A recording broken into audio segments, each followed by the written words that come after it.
8টা বাজে, madam join করে গেলে আমরা স্টার্ট করে দেবো।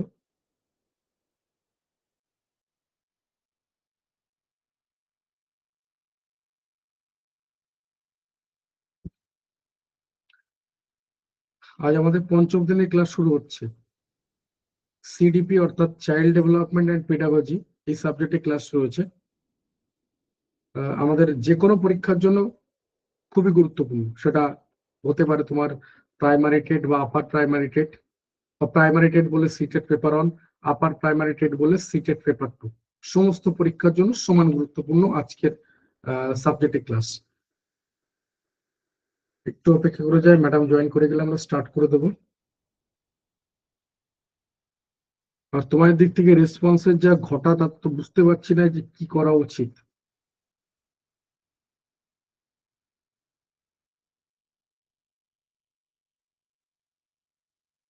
আজকের ক্লাসের পর, মানে আজকের ক্লাসের শেষে আমি জানিয়ে দেবো যে কিভাবে রেকর্ডিং ক্লাস বা পিডিএফ নোটস গুলো পাবো। আমি আজকের ক্লাসের পর পরে জানিয়ে দেবো। আজকের ক্লাসের মানে ম্যাডাম ক্লাস শেষ করবেন, ক্লাস শেষ হওয়ার পর পরে আমি জানিয়ে দেবো যে রেকর্ডিং ক্লাস বা পিডিএফ নোটস কিভাবে পাবে, একদম ডেট টাইম ধরে সবকিছু আমি পুরো স্পষ্ট জানিয়ে দেবো যে রেকর্ডিং ক্লাস কি বা পিডিএফ নোটস কিভাবে পাবে। ম্যাডাম জয়েন করে গেছেন। একটু প্লিজ সবার কাছে রিকোয়েস্ট রইল, তোমাদের দিক থেকে মাইক্রোফোন বন্ধ থাকছে, যেটা জানিয়েছি এই কয়েকদিন বন্ধও থাকবে। এর পরবর্তীতে মানে নতুন ব্যাচে মাইক্রোফোন তখন খোলা থাকবে, তখন সরাসরি তোমরা কোশ্চেন করতে পারবে। আপাতত আজকে যদি কোনো কোশ্চেন থেকে কোথাও অসুবিধা হয়, কমেন্ট বক্সে তোমরা জানাতে পারো, ম্যাডামকে সরাসরি মেসেজ করতে পারো। এছাড়া তোমরা যে কোনো রিয়াকশন দিয়ে তোমাদের রেসপন্স জানাতে পারো। এই দুটো জায়গায় তোমাদের খোলা থাকছে রেসপন্স করার জন্য। আর অবশ্যই বলবো, অপ্রয়োজনীয় মেসেজ করো না, সেক্ষেত্রে যারা ডিজার্ভিং ক্যান্ডিডেট তাদের জন্য খুব অসুবিধা হয়। আর প্রয়োজন রয়েছে অবশ্যই মেসেজ করো, একবার একাধিক মেসেজ করো, কোনো অসুবিধা নেই, কিন্তু অপ্রয়োজনে মেসেজ করো না। আর যেটা বলার যে একটু ম্যাডামকে কোঅপারেট করবে, অপ্রয়োজনে মেসেজ করো না, বারবার বলছি। রেকর্ডিং ক্লাস, পিডিএফ নোটস বা এই জাতীয় কোনো কিছু মেসেজ করো না। ম্যাডামকে আমি বলবো যে এই অপ্রয়োজনীয় মেসেজগুলোকে ইগনোর করবেন ম্যাডাম, এগুলোকে দেখবেনও না। আর একটু প্লিজ ম্যাডামকে কোঅপারেট করো, সাবজেক্টটা তোমার কাছে অন্যরকম একটা মাত্রা এনে দেবে। আমি এটুকু বলতে পারি যে 1.5 ঘন্টা ক্লাস করার পর তোমার কাছে এই সাবজেক্টের সম্পর্কে একটা অন্যরকম ডেফিনেশন আসবে আজকের ক্লাসের পর। গুড ইভিনিং ম্যাডাম, ওয়েলকাম ক্লাসে। দেখুন আপনি শেয়ার করতে পারবেন বা আনমিউট করতে পারবেন। হ্যাঁ sir. Thank you madam, thank you madam, thank you. Good evening students, আজকের ক্লাসে তোমাদের প্রত্যেককে অনেক অনেক স্বাগত এবং আজকের এনার্জেটিক ক্লাসে তোমাদের আরো বেশি স্বাগত। প্রথমেই তোমরা প্রত্যেকেই জানো এটা সিডিপি ক্লাস, আমি আর আলাদা করে অ্যানাউন্সমেন্ট করছি না। আচ্ছা, আমি সিলেবাসটা তোমাদের সঙ্গে একটু আলোচনা করে নেব যে কোন কোন জায়গাগুলো আমরা পড়ব, কোন কোন জায়গাগুলো থেকে এমসিকিউ বেশি আসে, কোন জায়গাগুলো আমাদের আরো বেশি করে মন দিয়ে মানে একদম কনসেপ্ট ক্লিয়ার করে পড়তে হবে। আমি স্ক্রিনটা শেয়ার করে নিই, তারপরে আমি বাকি কথা বলছি। আচ্ছা, স্ক্রিন শেয়ার করতে করতেই বলি, একটা শিক্ষক বা যে কোনো টিচার যখন তার শ্রেণীকক্ষে শিক্ষাদান করেন বা যে কোনো জায়গাতে শিক্ষাদান করেন, সেই শিক্ষাদানের একটা কিছু গুরুত্বপূর্ণ জায়গা মাথায় রাখতে হয় এবং আমরাও সেগুলো মাথায় রাখবো। এগুলো প্রত্যেকেই জানে, আমি আরেকবার করে রিমাইন্ড করিয়ে দিচ্ছি। একটা প্রকৃত শিক্ষাদানের একটা গুরুত্বপূর্ণ জায়গা হচ্ছে শিক্ষার্থীদের চিন্তা শক্তির বিকাশ ঘটানো, তাই না?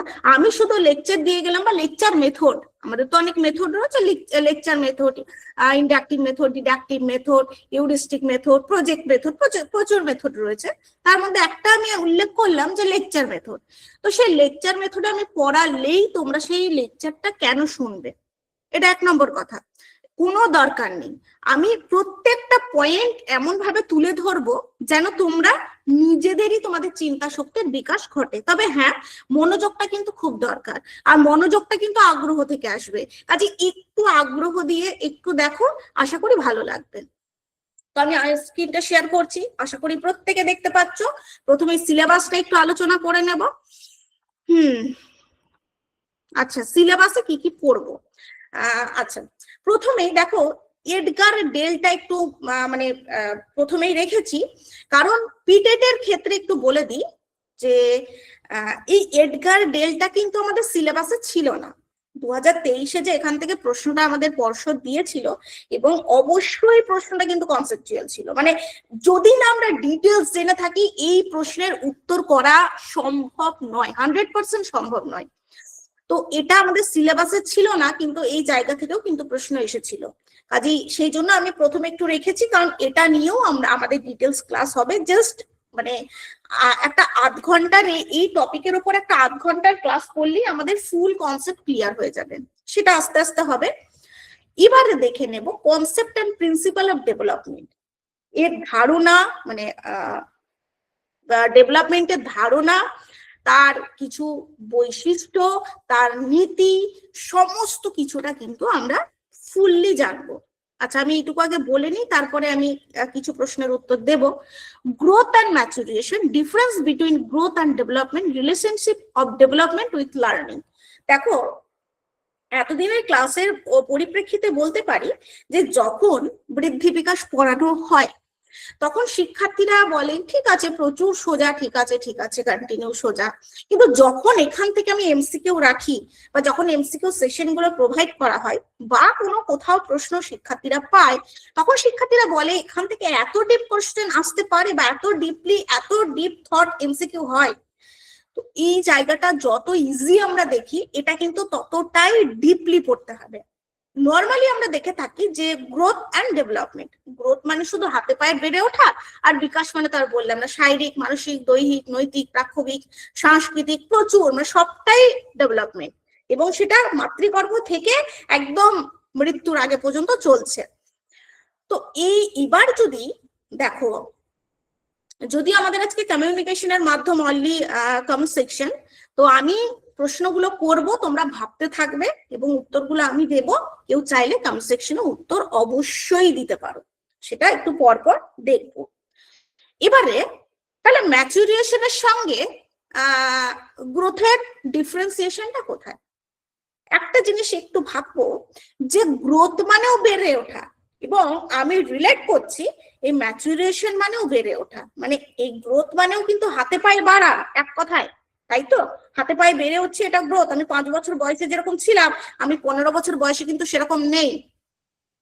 আর ম্যাচুরিয়েশনটা কি? এটাও কিন্তু হাতে পায়ে বেড়ে ওঠা, কিন্তু পার্থক্য, ডিফারেন্টটা হচ্ছে গ্রোথ মানে শুধুই হাতে পায়ে বেড়ে ওঠা, শুধুই হাতে পায়ে বেড়ে ওঠা, কিন্তু ম্যাচুরিয়েশন মানে হাতে পায়ে তো বেড়ে ওঠা, এটা নিয়ে কোনো ডাউট নেই, কিন্তু তার সঙ্গে সঙ্গে ম্যাচুরিয়েশন হচ্ছে কর্ম সম্পাদনের ক্ষমতা।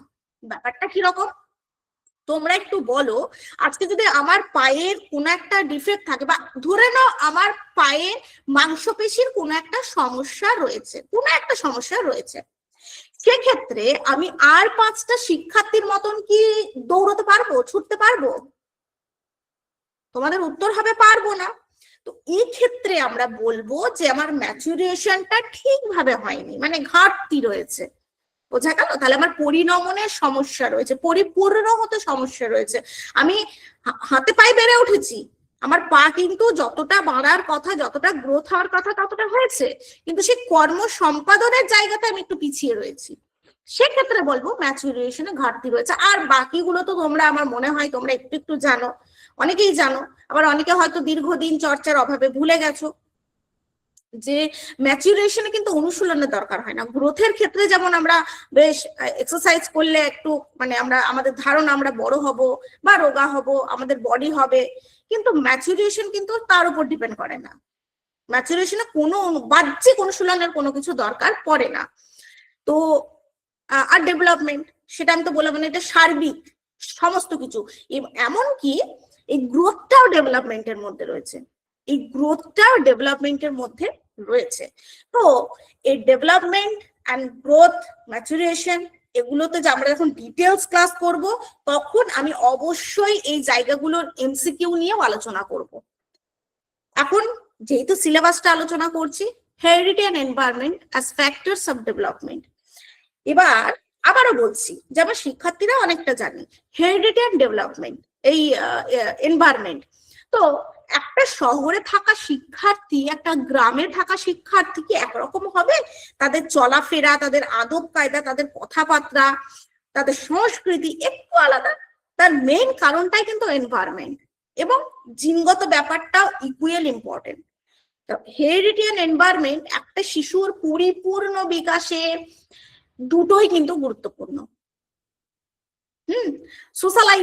সোশ্যালাইজেশন হচ্ছে সামাজিকীকরণ প্রক্রিয়া। আচ্ছা, এটা তো খুব সোজা টপিক, খুব সোজা টপিক, আমরা জানি। এবার এই সোশ্যালাইজেশনে যখন আমরা দেখব, আমি কিন্তু এটারও ভাগ নিয়ে আলোচনা করব, যে এটাকে দুই ভাগে ভাগ করা যায়। একটা কি, একটা বায়োলজিক্যাল এবং একটা সাইকোলজিক্যাল। আচ্ছা, এর আগে বলি যে নর্মালি আমরা যেগুলো জানি যে সোশ্যালাইজেশন বিভিন্ন ভাবে হয়। সোশ্যালাইজেশন কি? সোশ্যালাইজেশন হচ্ছে সমাজ কাঙ্ক্ষিত আচরণ, মানে আমরা যখন সমাজের নিয়ম কানুন, সামাজিক আদব কায়দা সমস্তটাই মেনে চলি, তখনই সেটা সামাজিকীকরণ। আর যখন আমরা মেনে চলতে পারি না বা চলি না, তখন সেটা অসামাজিক বা আমরা আনসোশ্যাল হয়ে যাই। তাহলে সামাজিকীকরণ হচ্ছে সামাজিক নিয়ম কানুন মেনে চলা, সমাজ কাঙ্ক্ষিত আচরণ করা। আচ্ছা, যেটা বলছিলাম যে এই জায়গাটাকে আমি বলছিলাম যে একটা বায়োলজিক্যাল এবং একটা সাইকোলজিক্যাল ভাবে ভাগ করতে। বায়োলজিক্যাল কি? বায়োলজিক্যাল বলতে বুঝতেই পারছো, একটা জৈবিক ব্যাপার, যখন সেটা পূর্বপুরুষদের কাছ থেকে আসছে। সাইকোলজিক্যাল কি? একটা মনস্তাত্ত্বিক ব্যাপার, যখন সেটা মানসিক ভাবে আমরা ভাগ করছি, মানে মানসিক ভাবে আসছে। তাহলে এই জায়গাটাকে মানে এখান থেকে এই যে মানে সোশ্যালাইজেশনে এই মনস্তাত্ত্বিক ব্যাপারটা থেকে যদি আমরা কোনো প্রশ্ন পাই, কি হবে? দেখো, এখান থেকেও কিন্তু ওই জায়গাকে ইন্ডিকেট করে এমসিকিউ আসতে পারে, কিন্তু আমরা হয়তো ধরতেই পারবো না, আমরা সিরিয়াসলি ধরতেই পারবো না, তাই তো? তো এই জায়গাগুলো কিন্তু আমাদেরকে খুব ভালো করে দেখতে হবে। কিন্তু আমরা এইগুলো জানি যে প্রাথমিক মানে প্রাইমারি জায়গাটা কি রয়েছে, সেকেন্ডারি জায়গাটা কি রয়েছে, এগুলো আমরা জানি যে প্রথমে পরিবার, বিদ্যালয়, বা সহপাঠীদের মাধ্যমে সামাজিকীকরণ হচ্ছে, বিভিন্ন রকম সোশ্যাল সাইডে সামাজিকীকরণ হচ্ছে, এগুলো আমরা জানি, তাই তো? বেশ, আচ্ছা, তোমাদেরকে যেটা বলছিলাম যে মানে মনস্তাত্ত্বিক দিকটা কিভাবে সামাজিকীকরণে প্রভাব ফেলছে, এটার মানে যেহেতু মনস্তাত্ত্বিক, এর গভীরতাটাও কিন্তু প্রচুর রয়েছে। একটা শিক্ষার্থী সে মানে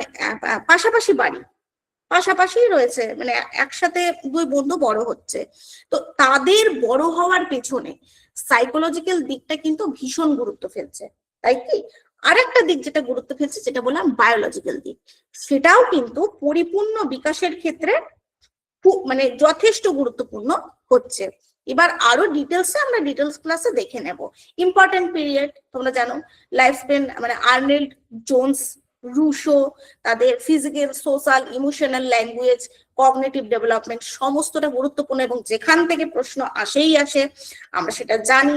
পেঁয়াজের সেটা পিটেট, সিটেট, আপার প্রাইমারি, সেটা কোনো দিক নয়, এখান থেকে প্রশ্ন আসে। কোহেলবার্গও আমরা জানি যে মোরাল ডেভেলপমেন্ট।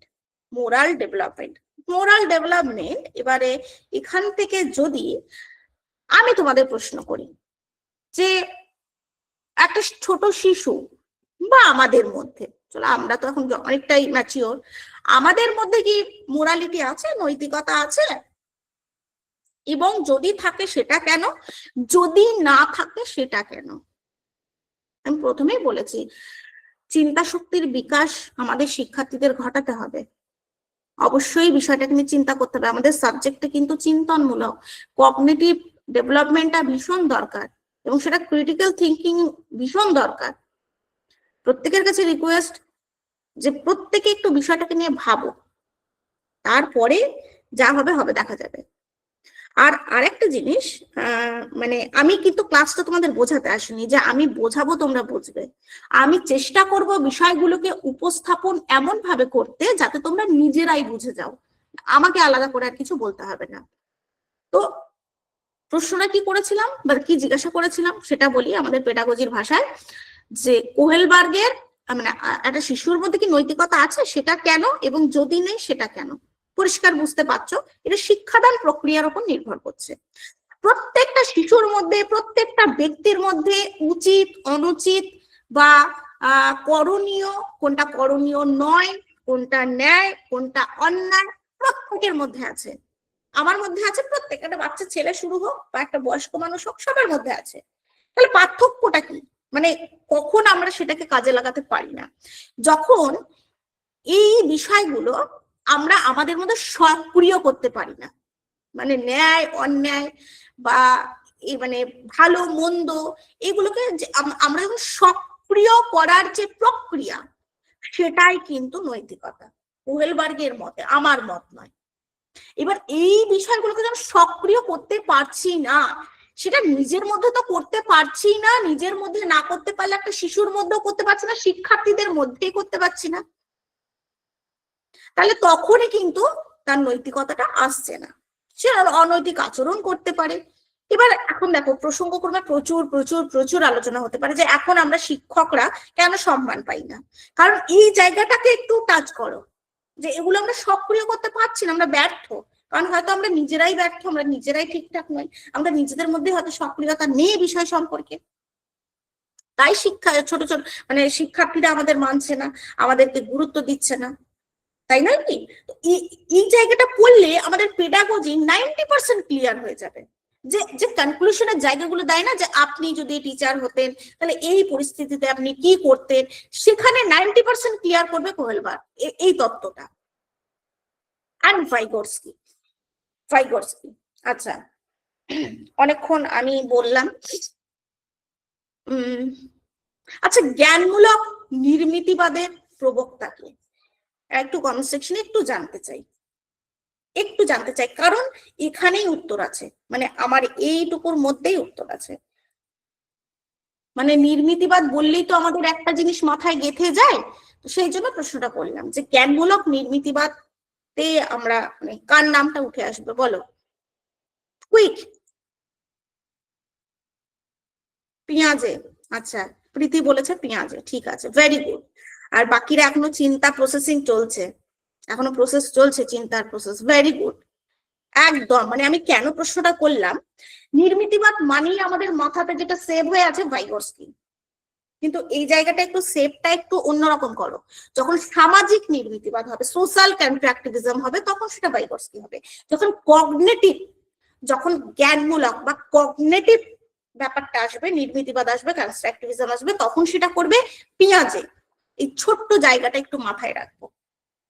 তো দুটোই নির্মিতিবাদ, মানে নির্মিতিবাদ সম্পর্কে পেঁয়াজেও বলেছে, ভাইগোটস্কিও বলেছে, তবে দুজনের বলার ধরন একটু আলাদা। ইনি জ্ঞানমূলক ব্যাপারটাকে গুরুত্ব দিয়েছেন, আমাদের ভাইগোটস্কি সামাজিক ব্যাপারটাকে গুরুত্ব দিয়েছেন, সামাজিক মিথস্ক্রিয়াকে গুরুত্ব দিয়েছেন, ভাষাকে গুরুত্ব দিয়েছেন, সিম্বলকে গুরুত্ব দিয়েছেন, তারপরে আর কি বলবো, স্ক্যাফোল্ডিং, যেটা তোমরা প্রত্যেকে জানো, স্ক্যাফোল্ডিং কে গুরুত্ব দিয়েছে, জেডপিডি কে গুরুত্ব দিয়েছে, এগুলো সব ভাইগোটস্কি। আচ্ছা, এবার আরেকটা জিনিস এখানে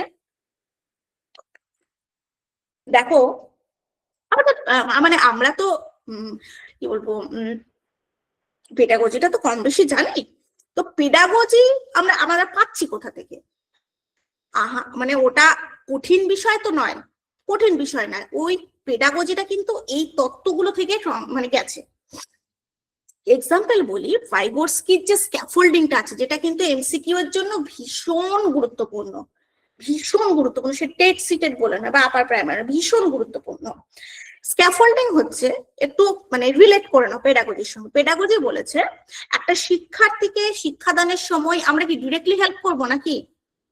আচ্ছা তুমি এটা পারছো না, এটার উত্তর এটা, লিখে ফেলো ঝট করে, এটা তো আমাদের হেল্প করার প্রসেস নয়। আমাদের হেল্প করার প্রসেস কি কি আমাদের একটা উদাহরণ দিতে পারি, উদাহরণ দিয়ে হেল্প করতে পারি। বারবার বলছি, চিন্তা শক্তির বিকাশ ঘটানো, শ্রেণীকক্ষে শিক্ষার্থীকে চিন্তা করতে সাহায্য করা, ক্লাসকে প্রাণবন্ত করা, প্রাণোচ্ছল করা, আনন্দদায়ক করা, মনোযোগ আকর্ষণ করা, এগুলো উদ্দেশ্য। খুব বড় বড় কথা বললাম, শক্ত শক্ত ভাষা দিলাম, ভালো টিচার হয়ে গেলাম, একদম নয়। যেটা বলছিলাম যে শিক্ষক কি করবেন, কোন উদাহরণ দানের মাধ্যমে শিক্ষার্থীকে হেল্প করবেন, কোন সিম্বল প্রয়োগ করতে পারেন, একটা মানে বিষয়কে ক্ষুদ্র ক্ষুদ্র ভাবে উপস্থাপন করতে পারেন, এইভাবে যখন শিক্ষার্থীকে সাহায্য করা হয় কোনো সমস্যা সমাধানের ক্ষেত্রে, তখনই কিন্তু সেটাকে স্ক্যাফোল্ডিং বলা হয়। এবং এই কথাটাই কিন্তু তোমরা পেডাগজিতে পাবে, যদি আলাদা করে পেডাগজি পড়ো সেম জিনিস আছে, যে শিক্ষার্থীকে দার্শনিক, পথপ্রদর্শক, ফেসিলেটার, যেটা এইভাবে, এই কথাগুলোর মানে এটা যে শিক্ষার্থীকে এইভাবে তাদের পাশে থাকতে হবে। জেডপিডি কি প্রত্যেকেই হয়তো নাম তো শুনেছই, সাথে একটু জানো। আর একবার আমি জাস্ট বলে দিই, আবার এই কথায় বলি, দেখো একটা শ্রেণীকক্ষে খুব ভালো শিক্ষার্থী যেমন থাকে, মিডিয়াম শিক্ষার্থীও তেমন থাকে, একটু পিছিয়ে থাকা বলবো না, হয়তো পড়েছে দীর্ঘদিন, চর্চার অভাবে ভুলে গেছে, এরকম শিক্ষার্থীও থাকে। একটা মানে এই ক্লাসটা আমি যেভাবে রাখার চেষ্টা করেছি যাতে খুব ভালো শিক্ষার্থী উপকৃত হয়, মিডিয়াম এবং যারা মানে ভুলে গেছে তাদের, তো সবার জন্যই কিন্তু উপকারী হবে। সবাই একটু মন দিয়ে দেখবে। ZPD zone of proximal development, একবার বলে দিই, এটা হচ্ছে আমাকে বা আমি কাউকে, প্রীতি উত্তর দিল, তো প্রীতির নামটা নিয়ে প্রীতিকে একটা ম্যাথ করতে দিলাম, প্রীতি এই অঙ্কটা করো তো বাবু। তো প্রীতি অঙ্কটা করছে, সলভ করছে, তো প্রীতি কিছুতেই মানে অর্ধেক করে ফেলেছে, অর্ধেক ডান, কিন্তু তারপরে সূত্র মেলাতে পারছে না, যা কি হবে, সূত্রটা আর মিলছে না। তো প্রীতি তখন কি করবে, প্রীতি তখন ম্যাথের টিচারের কাছে হেল্প নেবে, তাই তো? আচ্ছা, তারপর কি করবে, ম্যাথের টিচারের হেল্প নিতে পারে। আচ্ছা, সহপাঠী কোনো অভিজ্ঞ বন্ধুর হেল্প নিতে পারে, পারে কি পারে না? পারে। সহপাঠী অভিজ্ঞ হতে হবে, মানে বিষয় সম্পর্কে মেধা সম্পন্ন, তার হেল্প নিতে পারে, বা পরিবার বা প্রতিবেশী অভিজ্ঞ কারো কাছে হেল্প নিতে পারে। সে হেল্পটা যে কারোর কাছে নেই। আমি কেন এতগুলো নাম উল্লেখ করছি, কারণ ভাইগোটস্কি সামাজিক মিথস্ক্রিয়াকে গুরুত্ব দিয়েছে, সোশ্যাল ইন্টারাকশনকে ভাইগোটস্কি কিন্তু গুরুত্ব দিয়েছে। তাই জন্য আমি পাড়া প্রতিবেশী টানলাম, আমি বন্ধু বান্ধবী টানলাম, আমি টিচার টানলাম, সবাইকে টেনে আনলাম, যে কারোর কাছে হেল্প নিতে পারে। হেল্প নিয়ে প্রবলেমটা সলভ করলো, বেশ মিটে গেল। তাহলে জেডপিডি হচ্ছে যে প্রীতি নিজে কতটা পেরেছে, এবং নিজে কতটা পেরেছে, প্রকৃত বিকাশের স্তর এবং সম্ভাবনার স্তর, এই দুটো একটা স্তর আছে। ব্যাপারটা মানে নিজে কতটা পেরেছে এবং অন্যের কাছে কতটা হেল্প নিয়েছে, এই যে দূরত্ব, বা সহজ ভাষায় বলি এই যে সীমারেখা, পেরেছে এবং সহজভাবে বলি পেরেছে এবং সাহায্য নিয়েছে, প্রকৃত বিকাশের স্তর, সম্ভাবনার স্তর, এর মধ্যে যে সীমারেখা, সেটাই হচ্ছে এই ZPD, zone of proximal development. বেশ, এবার আবার যখন ডিটেলস ক্লাস করব আমি আরো ডিটেলসে বলবো। পার্সোনালিটি, এটা তো আমরা কথায় কথায় ইউজ করি যে এটা আমার পার্সোনালিটি। পার্সোনালিটিটা কি? পার্সোনালিটিটা হচ্ছে, মন দিয়ে দেখো, পার্সোনালিটিটা হচ্ছে বৈশিষ্ট্য। কিসের বৈশিষ্ট্য? ব্যক্তিত্বের বৈশিষ্ট্য। যখন আমার বৈশিষ্ট্য তোমার থেকে আলাদা, এটা হবে মানে যত কোটি মানুষ আছে তাদের পার্সোনালিটি আলাদা।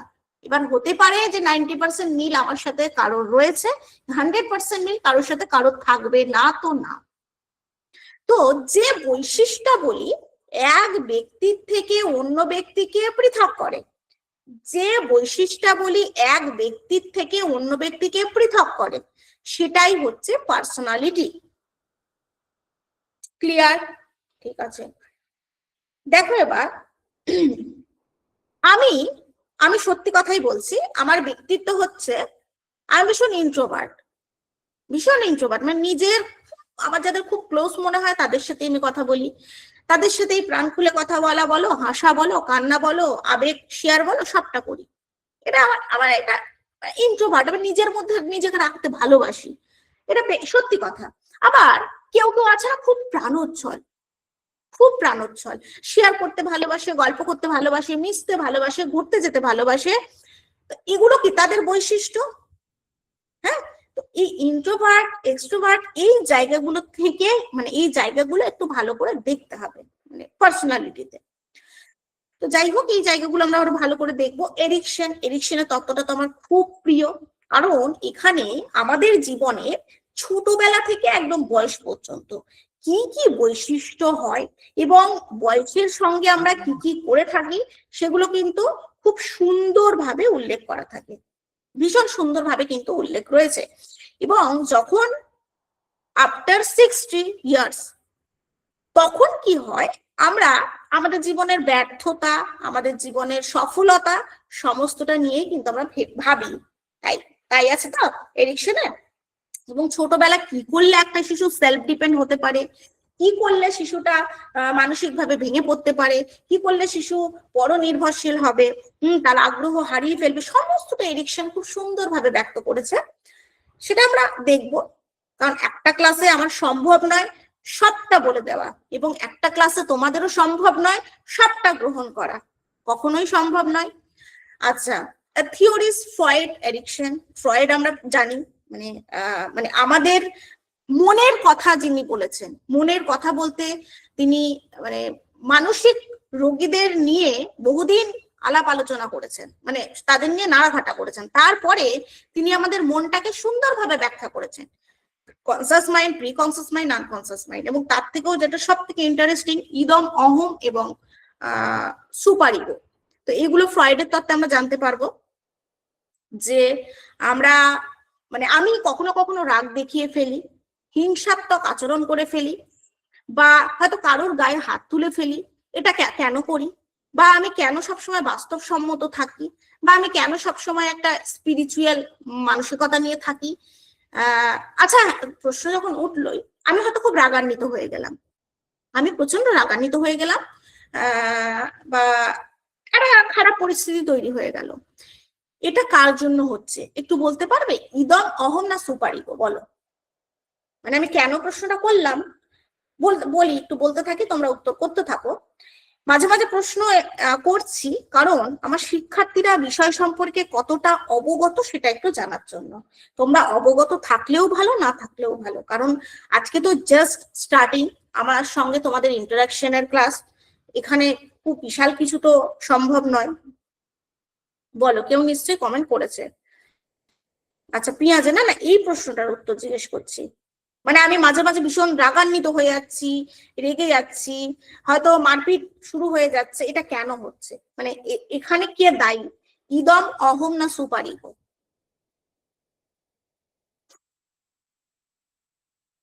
বেশ, উত্তর আপাতত আসেনি, আমি একটু বলতে থাকি।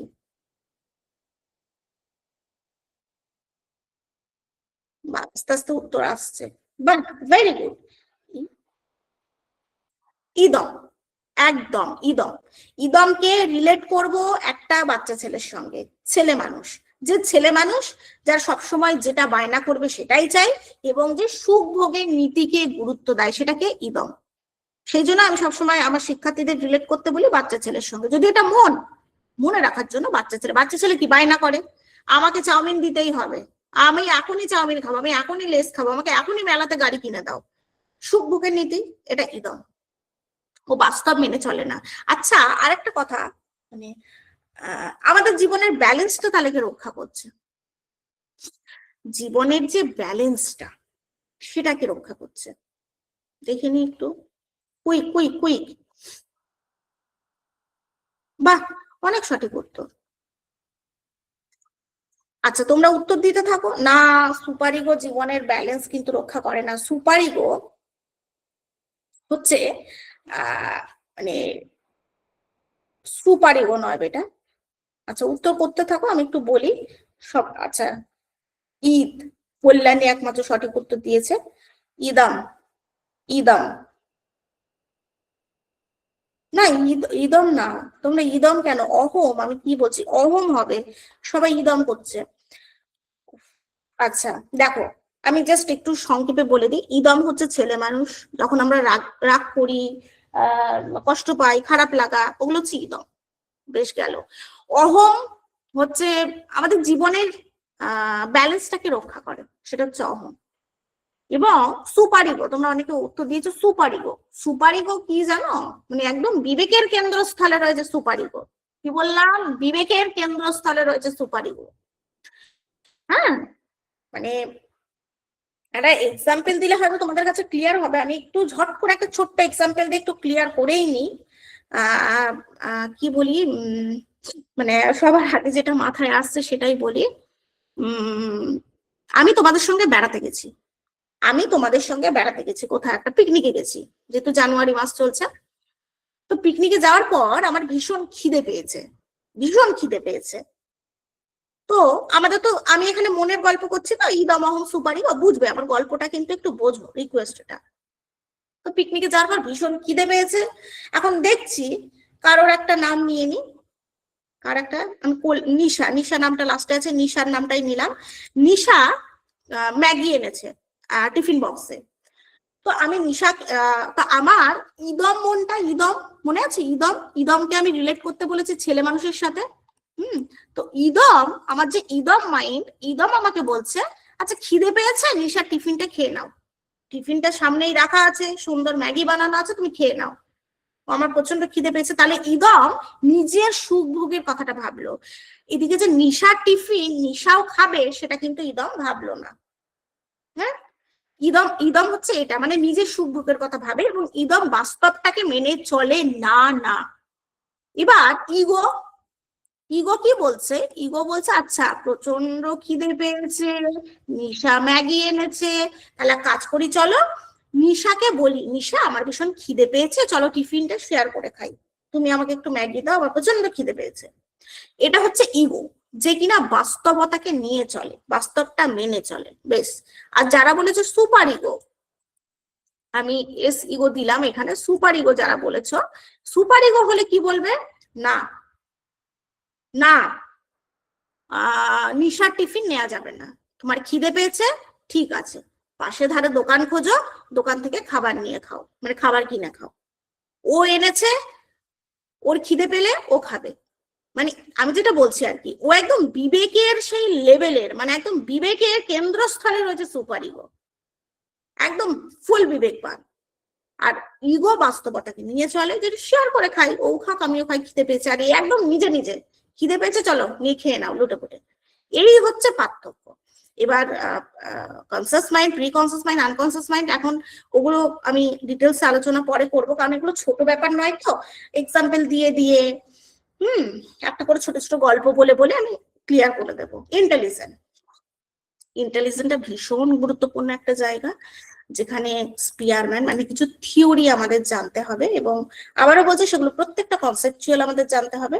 স্পিয়ারম্যান, হ্যাঁ, থর্নডাইক, গিলফোর্ড, গার্ডেনার, স্টার্নবার্গ, আরো যেগুলো রয়েছে প্রত্যেকটা, প্রত্যেকটা, এবং তাদের মিনিং, নেচার, সবটা।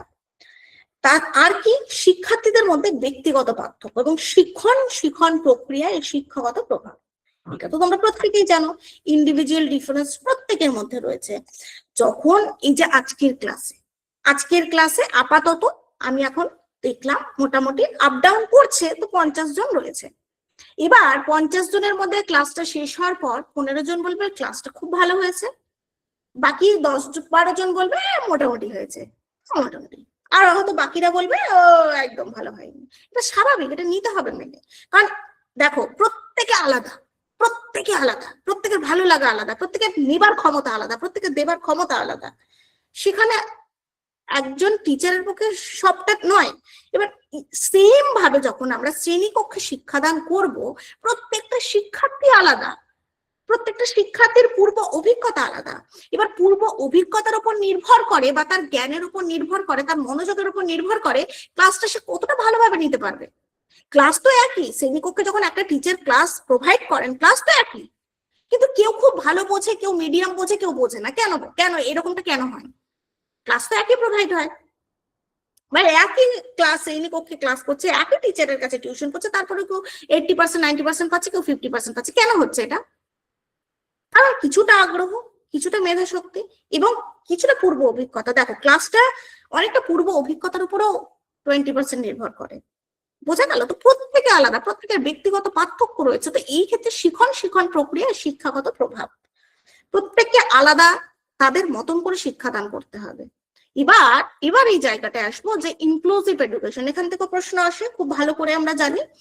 এখানে দিয়েছে যে চিলড্রেন উইথ স্পেশাল নিডস, কাদের স্পেশাল নিড রয়েছে? দেখো যারা পিছিয়ে রয়েছে, পিছিয়ে কারা রয়েছে? এবার প্রশ্ন হচ্ছে পিছিয়ে কারা রয়েছে। নর্মালি আমরা যদি আমাদের জ্ঞান দিয়ে বলি, বলবে ম্যাডাম যারা শারীরিকভাবে পিছিয়ে রয়েছে, 1 নাম্বার। যারা মানসিকভাবে পিছিয়ে রয়েছে, 2 নাম্বার, যারা শারীরিক এবং মানসিকভাবে পিছিয়ে তো রয়েছেই, মানে এরও প্রচুর ভাগ রয়েছে, দর্শনগত, শ্রবণগত, যা আর তার মধ্যে মুখ বধির তো মানে ওর মধ্যে ইনক্লুডেড, ইন্টেলেকচুয়াল, ল্যাক অফ মানে ইন্টেলেকচুয়ালের দিক থেকেও অনেকে পিছিয়ে রয়েছে।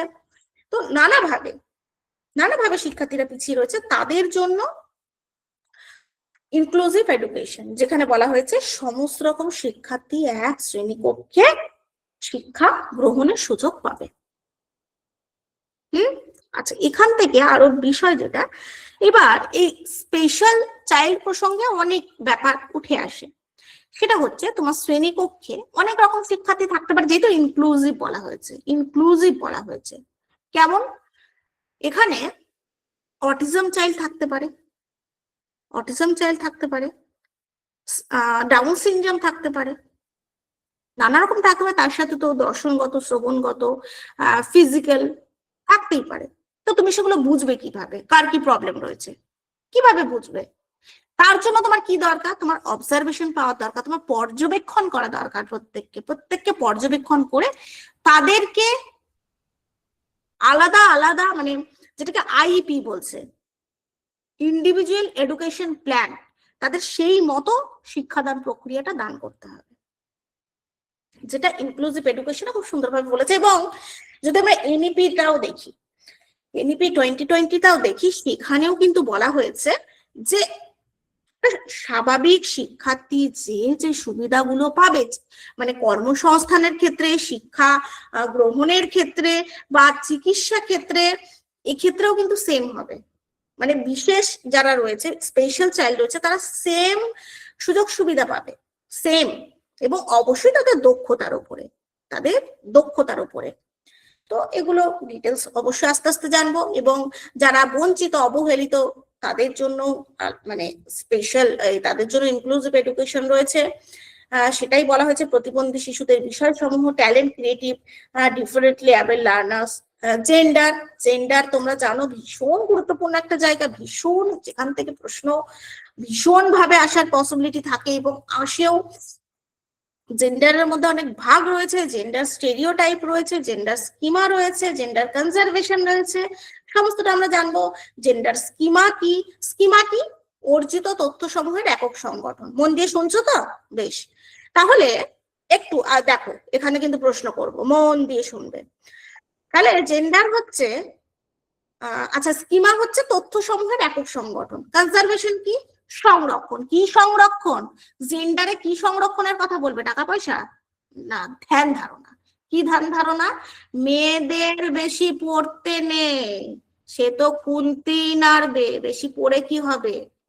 আরে বাবা, মেয়েদের অত দূরে পাঠিয়ে টাকা পয়সা নষ্ট করে পড়িয়ে কি হবে? সে তো গাদা গাদা টাকা খরচা করে বিয়েই দিতে হবে, পরের ঘরে তো পাঠাতেই হবে। এই যে ধারণাগুলো, এটা কিন্তু কনজারভেশনে পড়ছে, gender of conservation. Gender of schema কি সেটাও, এই যে মানে কি বলবো, স্কিমা হচ্ছে তো তথ্য সমূহ, একক তথ্য সমূহ। এই যে ছেলে এবং মেয়ে উভয় লিঙ্গের সম্পর্কে যে তথ্যটা আমরা মানে রাখছি, সেটা হচ্ছে স্কিমা। জেন্ডার স্টেরিওটাইপ, এটা আমরা দেখেছি। ও মা, ছেলে মানুষ, তুমি কাঁদবে কেন? কাঁদবে তো মেয়েরা, ছেলেরা কাঁদে নাকি? ছেলেরা কাঁদে না, মেয়েরা কাঁদে। ছেলেরা আবার রান্না করে নাকি? রান্না করে তো, রান্না খুন্তি নাড়া তো মেয়েদের কাজ। ছেলেদের কাজ হচ্ছে চাকরি করা, টাকা ইনকাম করা। এই যে পার্থক্যগুলো করা, এটা হচ্ছে কিন্তু জেন্ডার স্টেরিওটাইপ। বোঝা গেল? তাহলে জেন্ডার থেকে আমরা অনেক কিছু পেলাম, স্কিমা, কনজারভেশন, তারপরে স্টেরিওটাইপ। তো সব থেকে যেটা এমসিকিউ এর জন্য বেশি গুরুত্বপূর্ণ, স্টেরিওটাইপটা। তো এমসিকিউ যখন প্রোভাইড করা হবে বা ডিটেলস এর সাথে সাথে যখন আমরা আরো গভীরে যাব, তখন কি রকম প্রশ্ন আসে বা বিষয় সম্পর্কে আরো কনসেপ্ট, বিষয় সম্পর্কে আরো আলোচনার মাধ্যমে আরো ক্লিয়ার হয়ে যাবে। আচ্ছা, এখানে যেটা রয়েছে, learning and pedagogy, learning meaning nature theories, Pavlov, Skinner, Thorndike, Gestalt and their implication, তাদের শিক্ষার, তাদের তত্ত্ব এবং সেগুলোর প্রয়োগ। আচ্ছা, এখানে মানে আলোচনা প্রচুর রয়েছে, আমি জাস্ট একটু বলে দিই। এই প্যাভলভ, স্কিনার, থর্নডাইক, গেস্টাল, আজকে যদি আমরা আলোচনা, আমি স্কিনারটা রেখেছি, আমি সেটা নিয়ে একটু সাইডে রাখলাম, আমি প্যাভলভটাই বলছি। প্যাভলভ বা থর্নডাইক বা গেস্টাল, প্যাভলভে কি বলা হচ্ছে বলতো, মানে প্যাভলভের তত্ত্বটা আমাদের কি দরকার পড়া, বা পড়ে আমরা কিভাবে সেটাকে প্রয়োগ করতে পারি, কেউ বলতে পারবে? মানে কারো যদি কোনো ধারণা থাকে একটু শেয়ার করবে প্লিজ, যে প্যাভলভের তত্ত্বটা আমরা কেন পড়ছি, বা আমি শিক্ষাক্ষেত্রে কিভাবে সেটা প্রয়োগ করব। দেখো, আজকে আমি প্যাভলভেরটা পড়াবো বা তোমরা সেটা পড়ছো, কেন পড়ছো, প্যাভলভটা কি, মানে কি দরকার, বা কিভাবে আমি প্রয়োগ করব, এটা কারো যদি কিছু ধারণা থাকে একটু শেয়ার করতে পারো। বেশ, দেখো আমি বলি, ঠিক আছে, আমি বলছি একটু শোনো। এই যে তুমি মানে আমরা টিচার হয়ে গেছি, ধরে নিলাম আমরা টিচার, বা প্রত্যেকে টিচিং করেছো, যখন আমরা শ্রেণীকক্ষে যাই, প্রত্যেকটা স্টুডেন্ট গুড মর্নিং স্যার, আচ্ছা, বা প্রেজেন্ট স্যার, বা এটা তো হচ্ছে একটা, এটা তো একটা অনুবর্তন, এটা তো একটা অভ্যাসগত ব্যাপার।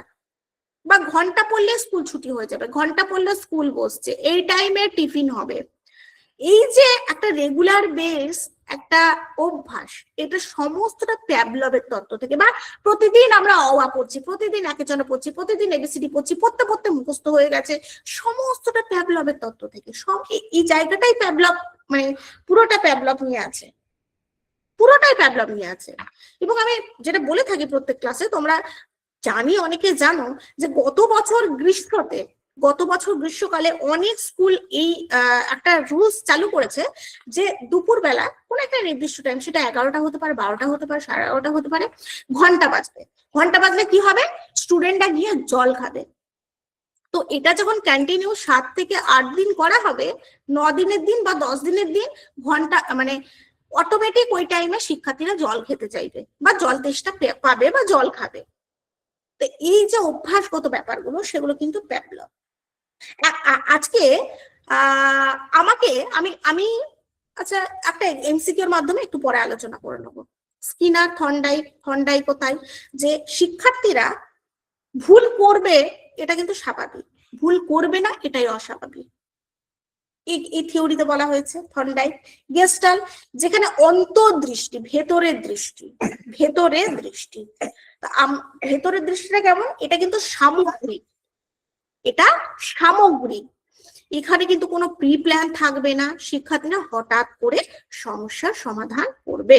অনেকক্ষণ ধরে বলছি, এবার আমি ঝটপট করে নেব। কনসেপ্ট অফ চাইল্ড সেন্ট্রিক, তোমরা জানো শিশু কেন্দ্রিক শিক্ষা কি। আচ্ছা, প্রোগ্রেসিভ এডুকেশন, প্রগতিমূলক শিক্ষা কি, তাদের নেচার। আচ্ছা, আরেকটা কি থাকবে, teaching, nature, meaning, stage, level of teaching. লেভেলটা সব থেকে বেশি ইম্পর্টেন্ট, কেন বলছি, এই লেভেলের মধ্যে কি কি থাকবে, কগনিটিভ থাকবে, মেমোরি লেভেল থাকবে, আন্ডারস্ট্যান্ডিং লেভেল থাকবে, আর রিফ্লেক্টিভ লেভেল থাকবে, যেটা খুব খুব ইম্পর্টেন্ট, সমস্ত এক্সামের জন্য ইম্পর্টেন্ট, সমস্ত এক্সামের জন্য। মেমোরি লেভেল শুধু স্মৃতিশক্তির সঙ্গে জড়িত। তোমার নাম কি, তোমার বাড়ি কোথায়, আচ্ছা রাজধানী কোথায়, বা পশ্চিমবাংলা, এগুলোর জন্য তোমাকে চিন্তা শক্তি প্রয়োগ করতে হয় না, এগুলো সব মেমোরি লেভেল। আচ্ছা বলো তো, কি করে বৃষ্টি হয়, হ্যাঁ, যদি গাছ না থাকে তাহলে কি হবে, যখন তুমি চিন্তা শক্তি প্রয়োগ করছো তখন কি হবে, তখন হবে কিন্তু মানে ওটা বলতে পারি আমরা আন্ডারস্ট্যান্ডিং লেভেল। আন্ডারস্ট্যান্ডিং হচ্ছে বোঝা, মানে এক কথায় আন্ডারস্ট্যান্ডিং লেভেলে তুমি বিষয়টা বুঝছো, মিনিংটা বুঝছো। রিফ্লেক্টিভ লেভেল, ওটারও বাংলা মানে চিন্তা শক্তি, কিন্তু ওখানে তুমি চিন্তা করে প্রয়োগ করছো, চিন্তা করছো এবং প্রয়োগ করছো, ওটা হচ্ছে রিফ্লেক্টিভ লেভেল। তো আবারও বলছি, যতটা সম্ভব আমি আলোচনা করে দিচ্ছি। কনস্ট্রাকটিভিজম, নির্মিতিবাদ, কি নির্মাণ করা, জানে আমার শিক্ষার্থীরা, কি নির্মাণ করা, বলো বলো বলো, জ্ঞান নির্মাণ করা। কি জ্ঞান, পূর্ব অভিজ্ঞতার ভিত্তিতে বর্তমান পরিস্থিতির নিরিখে জ্ঞান নির্মাণ করা। নির্মিতিবাদ, নির্মাণ করা, জ্ঞান নির্মাণ করা। তার nature, principal, type, 5E model, 5E মডেলটাও জানো, কতবারও এখান থেকে প্রশ্ন এসেছে, আমরা আলোচনা করব। মোটিভেশন, মোটিভেশন কি, প্রেষণা। আজকের ক্লাসটা যদি আমি বারবার বলি, এই মনোযোগ দাও তো, এই তোমরা মনোযোগ দাও তো, আমার কথা তোমরা থরি শুনবে কি, দায় থাকেনি আমার কথা শোনার জন্য, কারোর কোনো দায় নেই। যতক্ষণ না তোমাদের নিজের মন থেকে সেই তাগিদ তৈরি হবে, আমি শতবার বললেও তোমরা মন দিয়ে ক্লাস করবে না, এটা করবে না, 100% শিওর করবে না। যখন তোমার মধ্যে তাগিদটা তৈরি হবে, যেটাকে আমরা বলছি ড্রাইভ, তাড়না, যেটা হচ্ছে তাগিদ বা খিদে, কিসের খিদে? পড়াশোনার খিদে, জীবনে দাঁড়ানোর খিদে, সেলফ ডিপেন্ড হওয়ার খিদে, স্বপ্ন পূরণের খিদে, পরিবারের দায়িত্ব নেওয়ার খিদে, যখন এগুলো খুব কঠোর হবে তখনই একমাত্র না বলাতেই মনোযোগটা শিক্ষার্থীরা দেবে। তো সেটাই কিন্তু মোটিভেশনে আমরা আলোচনা করব, যে কখন আমরা মানে মনোযোগ দিই, তো ড্রাইভ কি, সাকসেস আমরা কিভাবে হই, ফেলিওর কিভাবে হই, মোটিভেশন খুব সুন্দরভাবে কিন্তু তুলে ধরেছে। তার সঙ্গে রয়েছে ম্যাসলো। ম্যাসলো থেকেও প্রশ্ন আসে, এবং যে ম্যাসলোর যে মানে ত্রিভুজের যে ত্রিভুজের মধ্যে যেটা দেখেছে যে শারীরবৃত্তীয় প্রেষণা, প্রতিষ্ঠা লাভের প্রেষণা বা জৈবিক, সেইগুলো পরপর কিন্তু আমাদের মনে রাখতে হবে। আচ্ছা, সর্বনিম্ন প্রেষণাটা কি, সর্বোচ্চ প্রেষণা কি, এই জায়গায় মনে রাখতে হবে, কারণ ওভাবে প্রশ্ন আসে। আচ্ছা, মেথডস, সেটা আর বললাম না, মেথডস বোঝানোর কিচ্ছু নেই, একবার করে দেখলেই হয়ে যাবে। সেটা হচ্ছে demonstration, lecture, inductive, deductive, discussion, Discovery, project, problem solving, Bloom taxonomy, এটা ফুললি কনসেপচুয়াল একটা ব্যাপার। আবারও বলছি এবং রেকর্ড ক্লাসে বলছি, প্রত্যেকটা টপিক এমন এমন এমন ভাবে আলোচনা করব, সেখান থেকে পর্ষদ যা খুশি প্রশ্ন দিক, যা খুশি প্রশ্ন দিক, আমরা কনফিডেন্টলি সঠিক উত্তর করে আসবো, কনফিডেন্টলি বলছি। আর কি, micro teaching and teaching skill, formative, summative. আমার ক্লাস সব সময়, আমার ক্লাস ফর্মেটিভ কেই ইন্ডিকেট করে, কারণ প্রত্যেকটা ক্লাস এর পরে তো আরো ক্লাস করবে, তো তখন কি হবে, দেখতে পাবে যে যেটা আমরা আলোচনা করি ক্লাসেই কিন্তু সেটা মানে প্রশ্নকরণের মাধ্যমে আমি বুঝে যাই আমার শিক্ষার্থীরা কতটা বুঝেছে, এবং একটু পরেই তোমরা বুঝতে পারবে। তো যখন শ্রেণীকক্ষেই শিক্ষক মহাশয় পড়ানোর পর শিক্ষার্থীদের বুঝেছে কি বোঝেনি যাচাই করানোর ব্যাপারটা চলে, বা ছোট ছোট ইউনিট টেস্ট হয়, ক্লাস টেস্ট হয়, মক টেস্ট হয়, সব ফর্মেটিভ। আর যখন 6 মাস 1 বছর পর বা নির্দিষ্ট কোর্স শেষে শিক্ষার্থীরা পরীক্ষা দেয়, সেটার উত্তর আসে, এবং সেটার চেঞ্জ করা যায় না, মানে উত্তরটা তুমি চাইলেও বা রেজাল্টটা তুমি চাইলেও চেঞ্জ করতে পারবে না, সেটা সামেটিভ। কিন্তু ফর্মেটিভের ক্ষেত্রে নিজের ভুল সংশোধনের সুযোগ থাকে। এটা হচ্ছে assessment, school based assessment, continuous and comprehensive evaluation, diagnostic test, continuous comprehensive যেটা চলছে, এবং এখানে বলা হচ্ছে যে শিক্ষার্থীর কে আমরা বিচার করব, এই যে মূল্যায়ন করব সামগ্রিকভাবে। বা তুমি 190 পেয়েছো, সাবাস, শুধু এটাই কিন্তু কন্টিনিউয়াস এন্ড কম্প্রিহেন্সিভ ইভ্যালুয়েশনের লক্ষ্য নয়। তুমি ডেইলি স্কুল আসছো, তোমার স্কুল প্রেজেন্টেশন, তোমার সবাইকে শ্রদ্ধা করা, তোমার ক্লাস ওয়ার্ক, তোমার হোমওয়ার্ক, তোমার আলাদা এক্সট্রা ক্রিয়েটিভিটি, সমস্তটাকে নিয়ে তোমাকে মূল্যায়ন করা হবে, যেটা বর্তমানে খুব গুরুত্ব দেওয়া হয়েছে, এবং সেটা সিসিইউ এই জায়গাটাকে গুরুত্ব দিয়েছে। আর ডায়াগনস্টিক টেস্ট কি? ডায়াগনস্টিক মানে হচ্ছে নির্ণায়ক। ডায়াগনস্টিক কি? নির্ণয় করা। কি নির্ণয় করা বলতো? আমাকে তোমরা নির্ণয় করো, কিভাবে নির্ণয় করবে? আমার দুর্বলতা কোথায় আছে, আমার সবলতা কোথায় আছে, এটাই তো নির্ণয় করা, এটাই। ওকে, এটা আরো ডিটেলসে বলবো, কারণ এই জায়গাটা কিন্তু খুব গুরুত্বপূর্ণ, অ্যাসেসমেন্টের ভীষণ গুরুত্বপূর্ণ একটা জায়গা ডায়াগনস্টিক। যদি আমরা না প্রবলেমটাই ধরতে পারি, তাহলে আমরা রোগ সারাবো কি করে? তাই জন্য শিক্ষার্থীর দুর্বলতাকে আগে আইডেন্টিফাই করতে হবে, তারপরে তার মতন করে তাকে ঠিক করতে হবে। আচ্ছা, আমি সিলেবাসটা অনেকটাই বললাম, মানে এইগুলো তো আমাদের মাস্ট জানতেই হবে, তার সাথে ব্রুনার, বান্দুরা, আসুবেল, এই বিষয়গুলো আমরা দেখে নেব, এবং সেগুলো শেষ করার দায়িত্ব আমার, তোমরা শুধু একটু মনোযোগ দেবে। চলো এবারে দেখো, একটা গুরুত্বপূর্ণ জায়গা আমি রেখেছি, যেখান থেকে বিভিন্ন রকম ভাবে প্রশ্ন আসতে পারে, বিভিন্ন রকম ভাবে প্রশ্ন আসে, সেটা হচ্ছে স্কিনার, সক্রিয় অনুবর্তন তত্ত্ব। তো এই জায়গাটা শুরু করার আগে তোমাদের একটা প্রশ্ন করতে চাই আমি, হ্যাঁ, আশা করি একটু মন দিয়ে প্রশ্নটা শুনবে। তোমার কাছে কেউ পড়তে আসে, অনেকেই আছে টিউশনি পড়াও। এবার আমি পূজা নাম নিচ্ছি, হ্যাঁ, পূজা নাম নিলাম, পূজার নামটা দেখতে পেলাম। পূজা তুমি তোমাদের হয়তো আমি পূজাকে বললাম, পূজা তুমি দারুণ রেজাল্ট করেছো, এবার হাততালি, শুনতে পাচ্ছ হাততালি দিচ্ছি, খুব ভালো রেজাল্ট করেছো, তো তোমাকে আমি একটা গিফট দেবো, একটু মন দিয়ে শোনো প্লিজ, তোমাকে আমি একটা ভালো গিফট দেবো। তো সেক্ষেত্রে পূজা কি করলো, পূজা ভালো রেজাল্ট তো করেছে, আমার কাছে গিফটও পেলো, পরের বার পূজা আরো ভালো রেজাল্ট করলো। কি বললাম, পরের বার পূজা আরো ভালো রেজাল্ট করলো, বোঝা গেল? এটা আমরা প্রত্যেকেই জানি যে স্কিনারের তত্ত্বে এটা হচ্ছে পজিটিভ রিইনফোর্সমেন্ট, এটা হচ্ছে পজিটিভ রিইনফোর্সমেন্ট। বেশ, এবার এই রিইনফোর্সমেন্টকে অনেক ভাগ আছে, আমি আস্তে আস্তে বলবো। পজিটিভ আছে, নেগেটিভ আছে, পানিশমেন্ট আছে।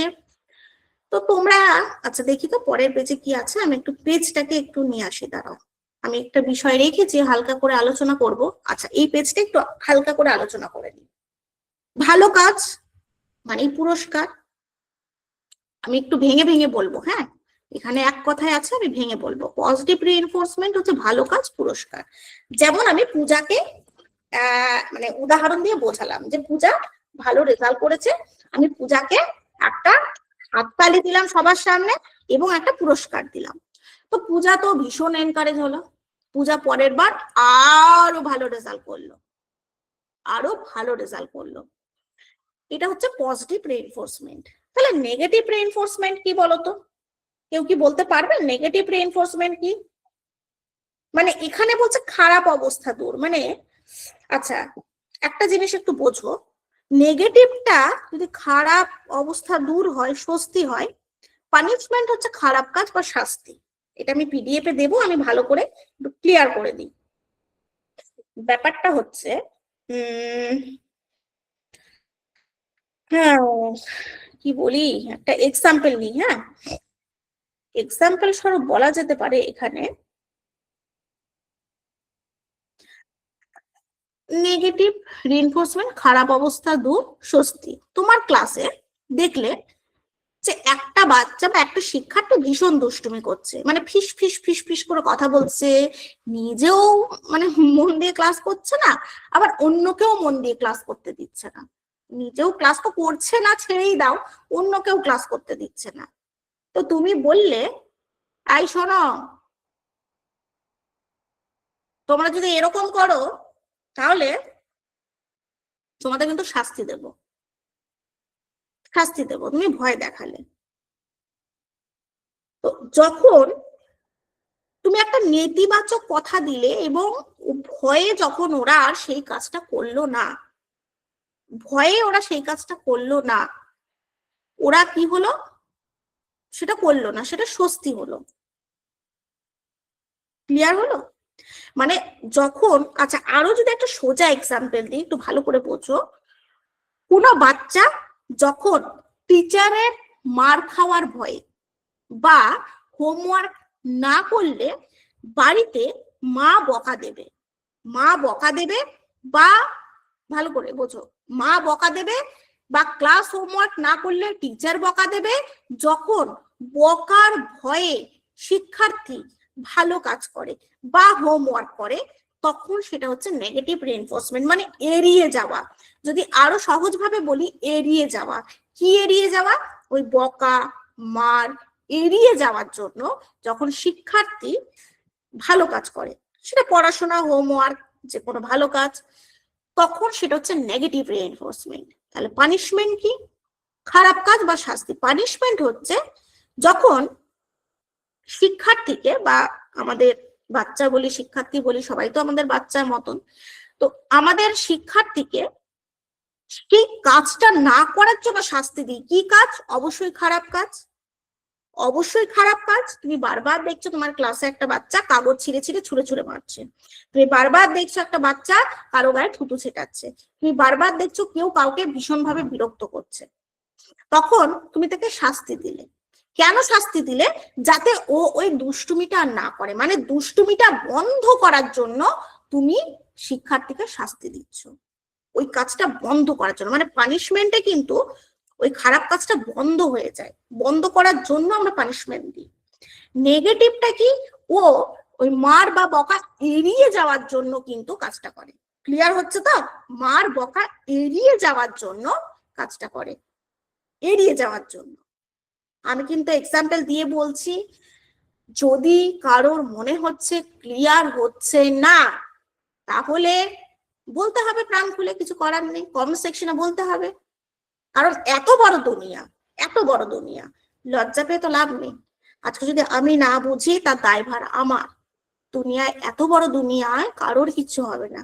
প্রত্যেকে নির্দ্বিধায় না বুঝতে পারলে কমেন্ট সেকশনে জানাবে, এটা আমার রিকোয়েস্ট।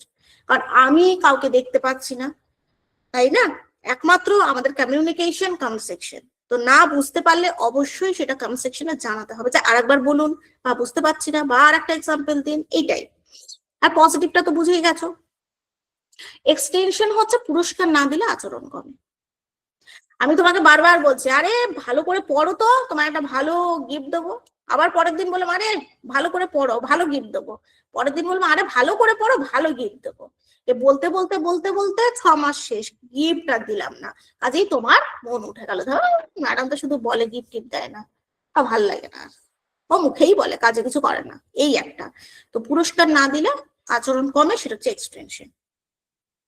ক্লিয়ার? আচ্ছা,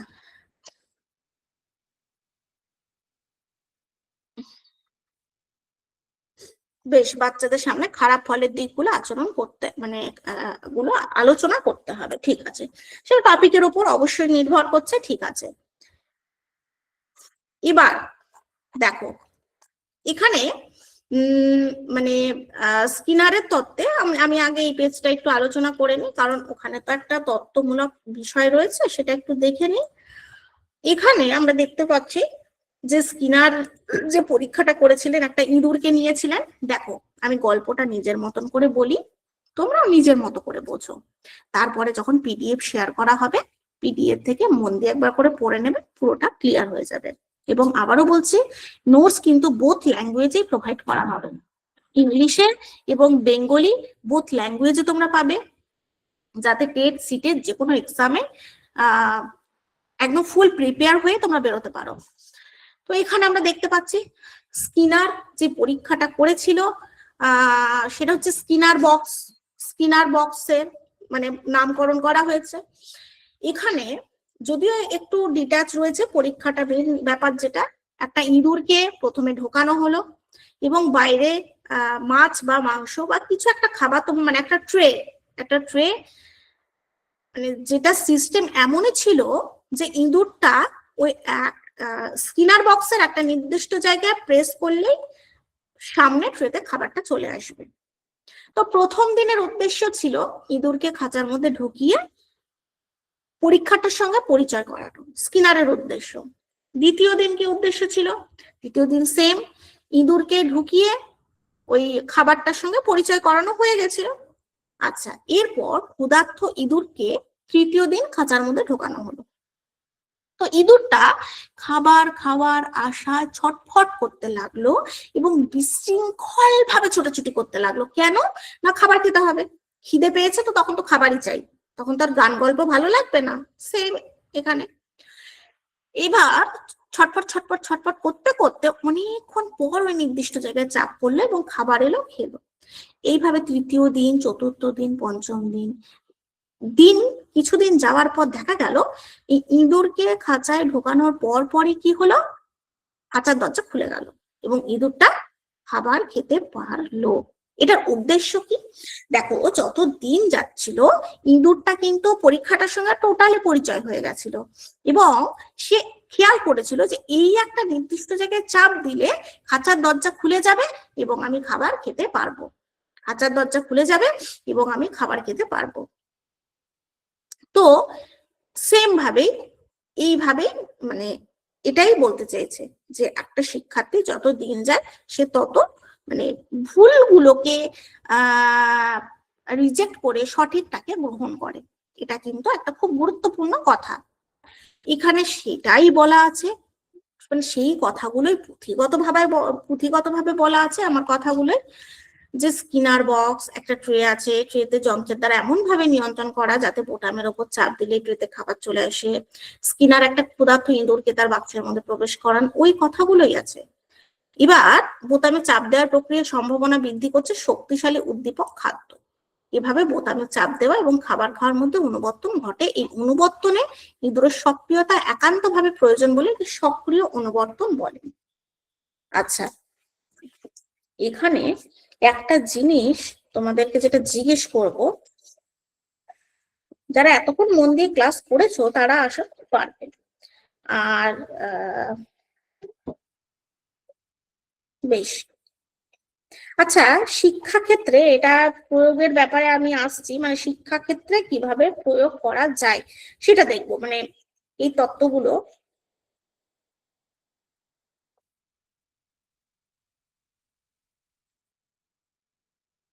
আচ্ছা,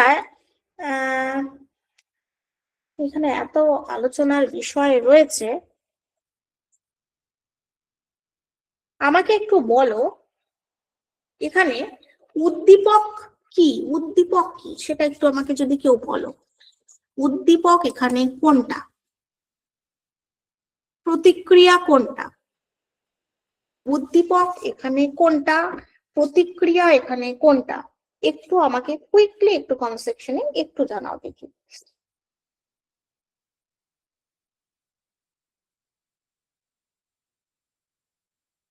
একটু যদি কেউ জানাতে খুব ভালো হতো, আর যদি না জানাও সেটা বলে দেবো। উদ্দীপক কি এটা?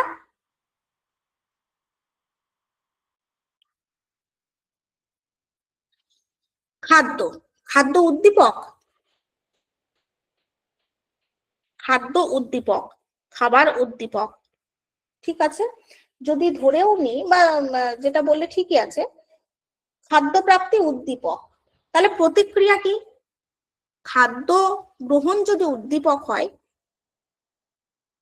বা খাদ্য প্রাপ্তি যদি উদ্দীপক হয়, প্রতিক্রিয়া কি? এটা প্রতিক্রিয়া। বোতামের চাপ কখনো প্রতিক্রিয়া হতে পারে না। খাদ্য, আচ্ছা বোতামের চাপ, হ্যাঁ, তাহলে তুমি যদি বলো যে বোতাম চাপ, তাহলে তুমি বলবে খাদ্যের প্রত্যাশা, ঠিক আছে।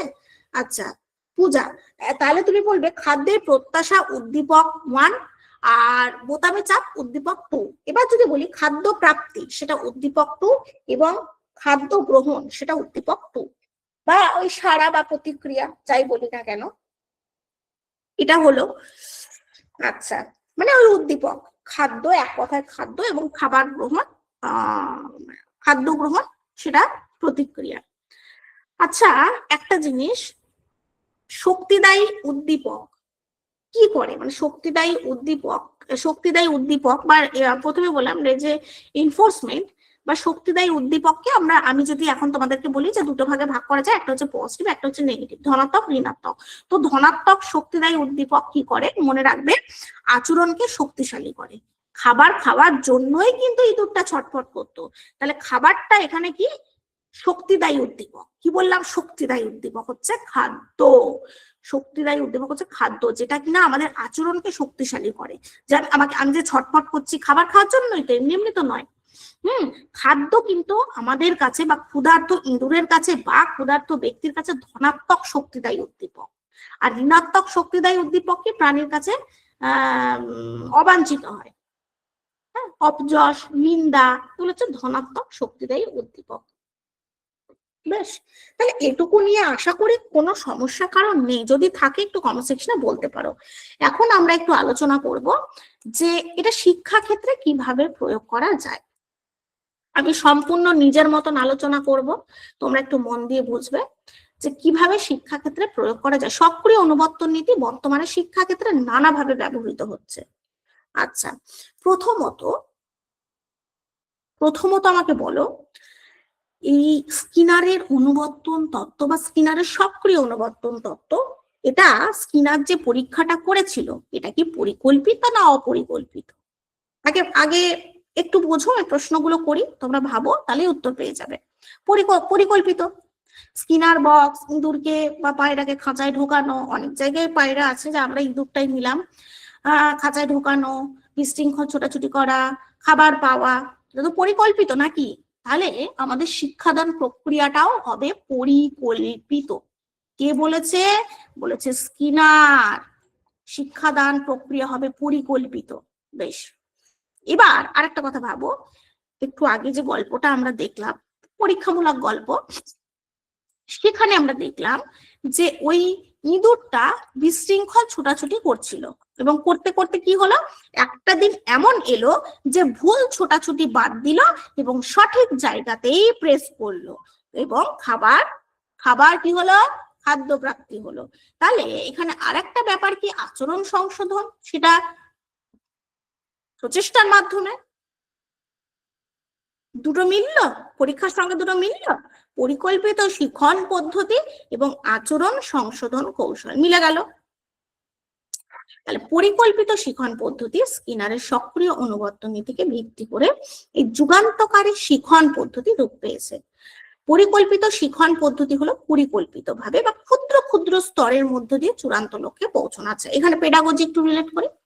পেডাগজি শিখিয়েছে যে যখন শিক্ষার্থীদের শিক্ষাদান করব, একদিনে সব খাইয়ে দিলে চলবে না। আমি একদিন আজকে প্যাভলভ করব, আমি থর্নডাইক করব, স্কিনার করব, গেস্টাল করব, হবে না। আমিও 100% দিতে পারবো না, আমার শিক্ষার্থীরাও 100% নিতে পারবে না।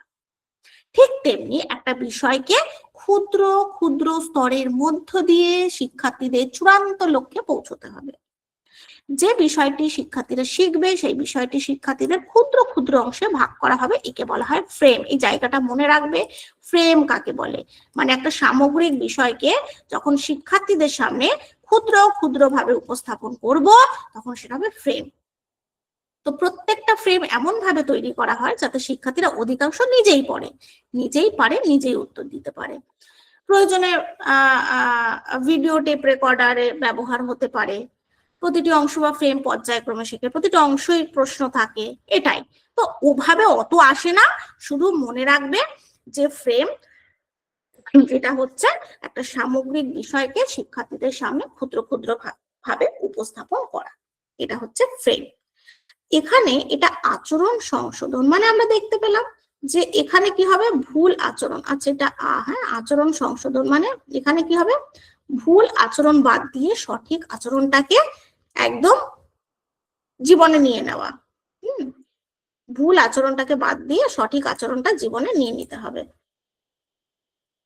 বেশ, এবারে এখানে দেখো বলেছে যে সেপিংটা কি, এটাও একটু মনে রাখতে হবে, কিচ্ছু করার নেই। তাহলে আমরা মনে রাখবো ফ্রেম এবং সেপিংটা কি, শিক্ষার অন্যতম উদ্দেশ্য হলো আচরণ সংশোধন, যেমন অবাঞ্ছিত আচরণের সংশোধন, ভুল বানান শুদ্ধ করা।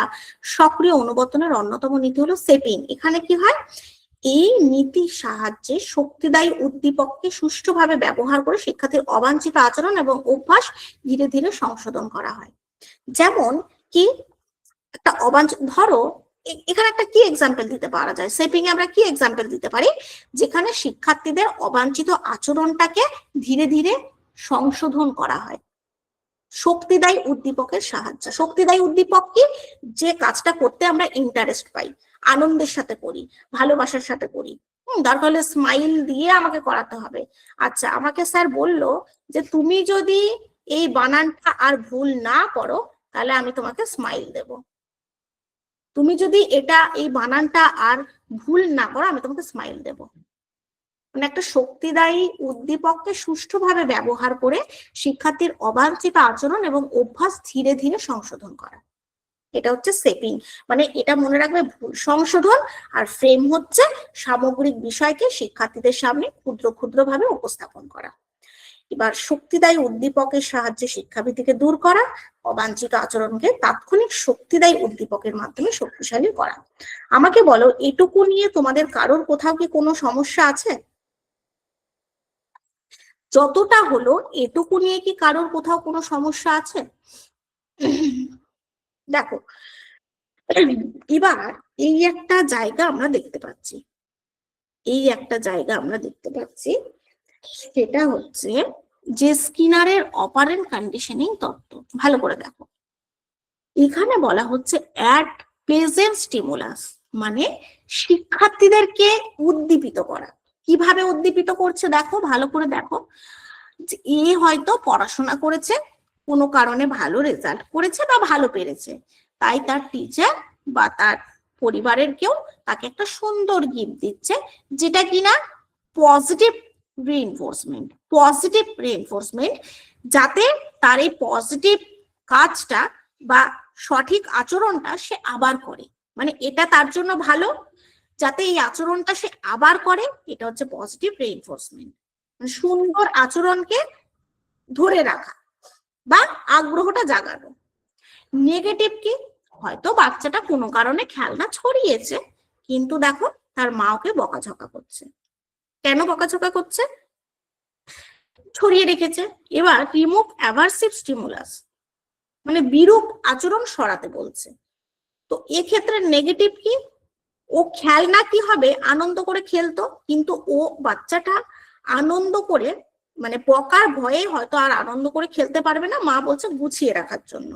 তো নেগেটিভ আমরা একটু আগে কি দেখলাম, যখন আমরা বকা বা মারের ভয়ে সেই কাজটা করি, বকা খাবার ভয়ে বা মারের ভয়ে সেই কাজটা করি, ও দেখো গুছিয়ে রাখছে, মানে বকা বা মারের ভয়ে। এটাও তাই।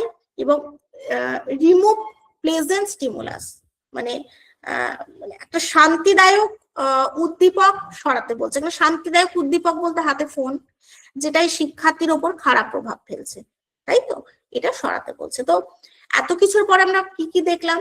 পানিশমেন্ট মানে শাস্তি দেওয়া, পানিশমেন্ট মানে শাস্তি। শাস্তি কখন দেব? যখন আমরা সেই আচরণটা শিক্ষার্থী আর না করে, তখন আমরা শাস্তি দেব। নেগেটিভ কখন? যখন আমরা বকার ভয়ে, মারের ভয়ে বা যে কোনো সম্মানের ভয়ে আমরা কাজটা করব, তখন সেটা নেগেটিভ রিইনফোর্সমেন্ট। আর পজিটিভ যখন আমরা আনন্দের সাথে করব। বেশ, এটা হলো।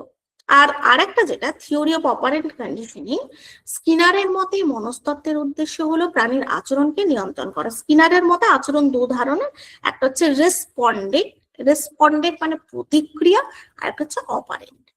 তো রেসপন্ডেন্ট কি? যেসব আচরণে নির্দিষ্ট উদ্দীপকের লালা নিঃসরণের জন্য, খাদ্য, চোখের সংকোচনের জন্য উজ্জ্বল আলো ইত্যাদিকে বলা হয় রেসপন্ডেন্ট। আর অপারেন্ট কি?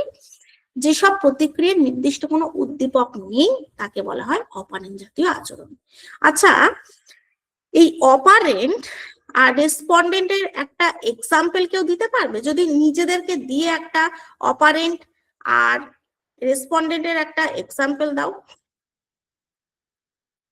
আমাকে একটু এক্সাম্পল কেউ দিতে পারবে?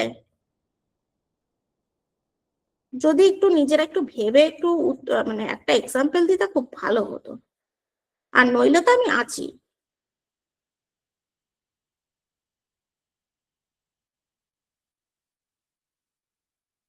বলো, আমি দেখবো। বলো। একটাই উদ্দীপকের প্রয়োজন হয় আর একটাই উদ্দীপকের প্রয়োজন হয় না। একটাই উদ্দীপকের প্রয়োজন হয় আর একটাই উদ্দীপকের প্রয়োজন হয় না। প্রথমত, যেটা আমি একটু আগে বলছিলাম, যে রেসপন্ডেন্ট মানে হচ্ছে প্রতিক্রিয়া। প্রতিক্রিয়া আমরা কখন করব? চোখে ধুলো গেলে আমরা চোখ বন্ধ করে দেব, যেটা এখানে তোমরা দেখছো। গরম জিনিসে হাত লাগলে আমরা হাত সরিয়ে দেব, তাই তো? বা হঠাৎ জোরে শব্দ হলে আমরা চমকে উঠব। আলো চোখে পড়লে চোখ বন্ধ করে দেব। সেগুলো হচ্ছে সব রেসপন্ডেন্ট, মানে এর নির্দিষ্ট উদ্দীপক আছে। উদ্দীপকগুলোই চোখে ধুলো, গরম জিনিস, জোরে শব্দ, আলো। আর অপারেন্ট, অপারেন্টের এক্সাম্পল হিসাবে কি দেখব?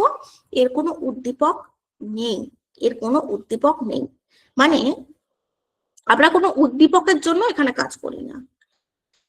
এটা হচ্ছে অপারেন্ট জাতীয় আচরণ।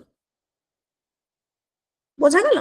মানে কোনো কাজ করে তার ফল পাওয়ার জন্য মানে যে আচরণ করা হয়, এটা হচ্ছে সেই টাইপের। এখানে আলাদা রকম কোনো উদ্দীপক নেই। তো এই হলো আমাদের আজকের ক্লাস। এবার আমরা আজকের বিষয়টাকে নিয়ে কিছু এমসিকিউ এখন সলভ করব। কিছু নতুনত্ব এমসিকিউ থাকবে, কিছু কনসেপচুয়াল এমসিকিউ থাকবে। চলো শুরু করছি।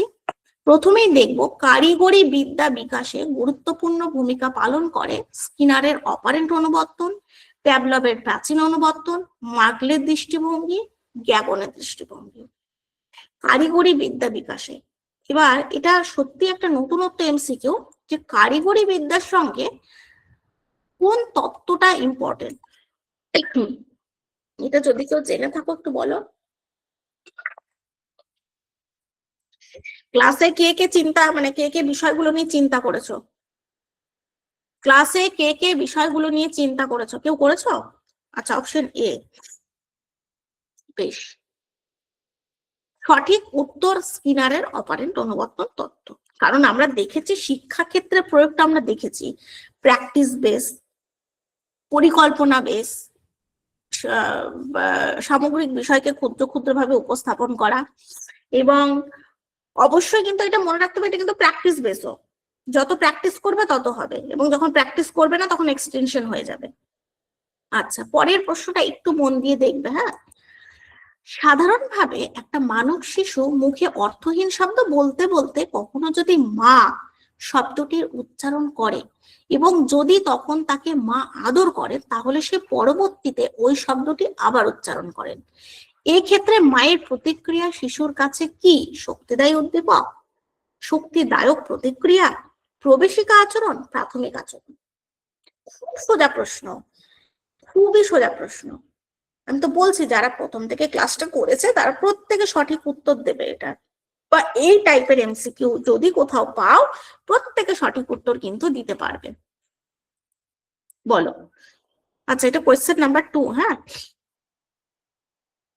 কোয়েশ্চেন নাম্বার 2, কোয়েশ্চেন নাম্বার গুলো দেবে তাহলে সুবিধা হবে। সবাই বলছে অপশন বি, শক্তিদায়ক প্রতিক্রিয়া। এখানে মায়ের প্রতিক্রিয়া শিশুর কাছে, মায়ের প্রতিক্রিয়া, মায়ের প্রতিক্রিয়াটা কি হবে? মুখে অর্থহীন শব্দ বলতে বলতে কখনো যদি মা শব্দটি উচ্চারণ করে, আচ্ছা মা শব্দ উচ্চারণ করছে, এটা উদ্দীপক। যদি তখন মা তাকে আদর করে তাহলে এটা হচ্ছে প্রতিক্রিয়া, তাহলে সে পরবর্তীতে ওই শব্দটি আবার উচ্চারণ করে, উদ্দীপক। মায়ের প্রতিক্রিয়া শিশুর কাছে, এই শিশুর কাছে কি শক্তিদায়ক প্রতিক্রিয়া না শক্তিদায়ক উদ্দীপক? এটা একটু বলো তো, এটা শক্তিদায়ক উদ্দীপক না প্রতিক্রিয়া হবে?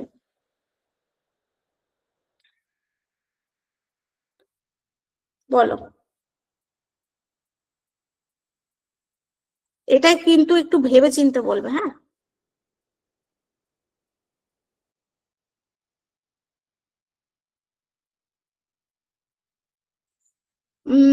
মায়ের প্রতিক্রিয়া বলেছে তো, ঠিক আছে। বেশ, এটা আমরা বলতে পারি এটা স্টিমুলাসে নিতে হবে, কারণ মা তো, মানে এখানে আমি যেটা বলতে পারছি এটা রিইনফোর্সিং স্টিমুলাস। প্রতিক্রিয়া কি হিসাবে বললে আমি বুঝলাম না, কিন্তু প্রতিক্রিয়া প্রশ্নটাই বোঝাচ্ছে শিশুর কাছে উদ্দীপক এবং প্রতিক্রিয়া বোঝাচ্ছে, তাই তো? ভালো করে দেখি, মায়ের প্রতিক্রিয়া, ও এখানে তোমরা এটা দেখে হয়তো উত্তরটা করেছো মায়ের প্রতিক্রিয়া। ভালো করে বলছি, দেখো, মানব শিশু শিশুর মুখে অর্থহীন শব্দ বলতে বলতে কখনো যদি মা শব্দটির উচ্চারণ করে, ঠিক আছে, এবং মা শব্দটির উচ্চারণ করছে, এটা উদ্দীপক না প্রতিক্রিয়া? এটা উদ্দীপক। বাচ্চাটা মা শব্দটা উচ্চারণ করছে, এটা উদ্দীপক। এবং যদি তখন তাকে মা আদর করে তাহলে এটা প্রতিক্রিয়া, মা আদর করছে, এটা প্রতিক্রিয়া। তাহলে সে পরবর্তীতে ওই শব্দটি আবার উচ্চারণ করে, এটা উদ্দীপক, এটা উদ্দীপক। সে এই ক্ষেত্রে মায়ের প্রতিক্রিয়া, মায়ের প্রতিক্রিয়া শিশুর কাছে কি? শিশুর কাছে এটা প্রতিক্রিয়া, শিশুর কাছে তো এটা উদ্দীপক। ও মা ডাকছে, মা যদি আদর না করে তাহলে তো মা করবে না। একটু বুঝলে কি, আমি মানে প্রশ্নটা কি বুঝতে পারলে? শিশুর কাছে উদ্দীপক, মায়ের কাছে মা যেটা করছে সেটা প্রতিক্রিয়া, সেটা শিশুর কাছে। শিশু যেটা করছে উদ্দীপক, আবারও বলছি, মা যেটা করছে সেটা প্রতিক্রিয়া, সেটা শিশুর কাছে। কিন্তু শিশুর কাছে কি, এক্ষেত্রে মায়ের প্রতিক্রিয়া শিশুর কাছে তো উদ্দীপক, শক্তিদায়ক উদ্দীপক। মা যদি ভালো না বাসে, মা যদি আদর না করে, তাহলে শিশু কিন্তু ওই অর্থহীন শব্দ মামাটা করবে না। ও মামা কেন করছে? কারণ ও জানে তাহলে মা আমাকে এখন আদর করবে। বোঝাতে পারলাম? বোঝাতে পারলাম তো? ঠিক আছে, আবারও বলছি, প্রশ্ন কিন্তু এরকম ডিপ থট কনসেপচুয়াল আসবে। আমরা জাস্ট একটা কিছু দেখে, বাহ্যিক ভাবে দেখে এই জায়গাটা, মায়ের কাছে অবশ্যই তোমরা যেটা পড়েছো ঠিক আছে প্রতিক্রিয়া, কিন্তু শিশুর কাছে ওটা কি, শিশুর কাছে কি সেটা দেখতে হবে। ক্লিয়ার? একটু মন দিয়ে দেখবে হ্যাঁ প্রশ্নগুলো। যে বিষয়টি, কারণ আমাদের সাবজেক্টটাই মন দিয়ে দেখার, মানে উরু ভাবে অন্য সাবজেক্ট হবে, মানে অন্য সাবজেক্ট বলছি কি, এক কথায় উত্তর, এক কথায় প্রশ্ন, এগুলো অন্য সাবজেক্ট, কিন্তু আমাদের সাবজেক্ট, আমরা সিডিপিতে কিন্তু ওভাবে হবে না। যে বিষয়টি শিক্ষার্থীরা শিখবে, সেই বিষয়টিকে শিক্ষার্থীদের উপযোগী করে ক্ষুদ্র ক্ষুদ্র অংশে ভাগ করা হয়। একে কি বলা হয়? একটু আগেই কিন্তু বললাম, ঝটপট একদম স্রোতের গতিতে, একদম ঝড়ের গতিতে, ঝড়ের গতিতে।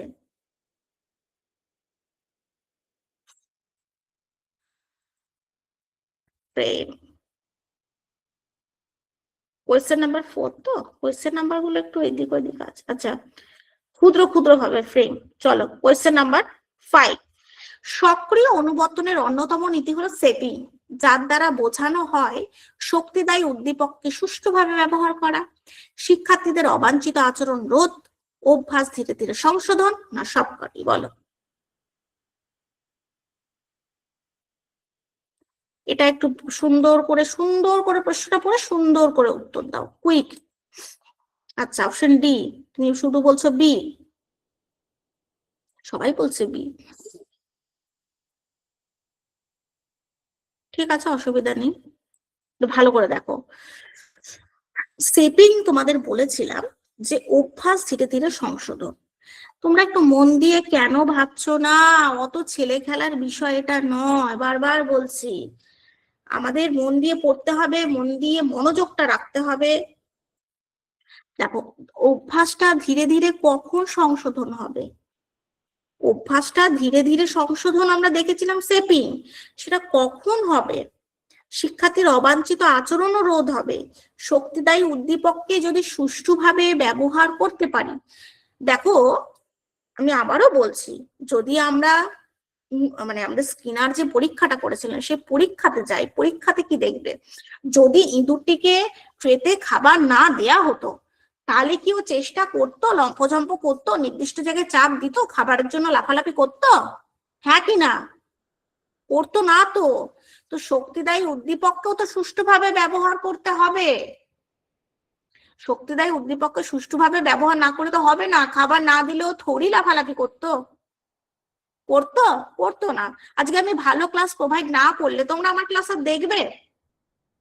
দেখবে কিনা? দেখবে না। যেখানে প্রফিট নেই সেখানে যাবো কেন? পরিষ্কার হিসাব। শক্তিদায়ী উদ্দীপক সুষ্ঠুভাবে ব্যবহার করতে হবে, শিক্ষার্থীদের অবাঞ্ছিত আচরণ রোধ করতে হবে। অবাঞ্ছিত আচরণ কি? যত দিন গেল ইঁদুরটা কি করলো, নিজের ভুলগুলো সংশোধন করে সঠিকভাবে প্রেস করলো, এবং শেষের দিনে বা যত দিন যেতে লাগলো ভুল কমতে লাগলো, মানে ভুল লাফালাফি গুলো কমতে লাগলো, ভুল বিশৃঙ্খল ছোটাছুটি গুলো কমতে লাগলো, এবং যত দিন যেতে লাগলো নির্দিষ্ট জায়গায় চাপ দিতে লাগলো, মানে তারপরে এমন একটা দিন এলো খাঁচার মধ্যে ঢুকে নির্দিষ্ট জায়গায় প্রেস করে খাবার খেয়ে নিল। তাহলে অবাঞ্ছিত আচরণ রোধ হলো, অভ্যাস ধীরে ধীরে সংশোধন। Option D is the right answer. Clear? বেশ, এবার বুঝেছে। নেক্সট হচ্ছে, স্কিনার সক্রিয় অনুবর্তন তত্ত্বে শিক্ষার্থীদের আচরণ পরিবর্তনের জন্য যথোপযুক্ত কি কথা বলেছেন? উদ্দেশ্য, পরিকল্পনা, সক্রিয়তা, নির্দেশনা। দেখো, চারটেই কিন্তু পজিটিভ, চারটেই পজিটিভ। কিন্তু আমি শিক্ষাক্ষেত্রে উপযোগিতা প্রসঙ্গে একটা পয়েন্ট আলোচনা করেছি। সেই পয়েন্টটা কি, দেখি কতজন মন দিয়ে ক্লাসটা করেছে, বলো। সি, দেখা যাক। সক্রিয়তা, ঠিক আছে। দেখো, আমি বারবার বলছি চারটেই কিন্তু পজিটিভ, আমি বলছি না এটাকে মানে চারটের মধ্যে একটাও নেগেটিভ। সক্রিয় অনুবর্তন তত্ত্বে শিক্ষার্থীদের আচরণ পরিবর্তনের জন্য যথোপযুক্ত কি, এটা সক্রিয়তাটাও যতটা ইম্পর্টেন্ট, প্ল্যানিংটাও ততটা ইম্পর্টেন্ট। বোঝা গেল? বেশ, আচ্ছা, এবার এটা একটু মন দিয়ে দেখবে, অন্যরকম প্রশ্ন তো। একজন ছাত্রকে আগে মাঝে মাঝে পুরস্কার দেওয়া হতো, মানে আমি মাঝে মধ্যে তোমাদেরকে পুরস্কার দিতাম, হাততালি দিতাম, হাততালি, কিন্তু এখন পুরস্কার বন্ধ করে দিয়েছি, তাই তোমাদের আগ্রহ কমে গেছে। এটাতে কি বোঝায়? এটা কি শেপিং, এটা কি এক্সটেনশন, এটা কি জেনারেলাইজেশন, এটা কি ডিসক্রিমিনেশন? তুমি কি নেবে এটাকে? একটু কনসেপ্ট দিয়ে ভাবো তো, একটু ধারণাকে স্বচ্ছ করে ভাবো দেখি, এবং একটা কুইক উত্তর দেবে, বেশি সময় নেওয়া যাবে না। অপশন বি বলছো, অঙ্কিতা, প্রীতি, হ্যাঁ, কল্যাণী, তাই তো?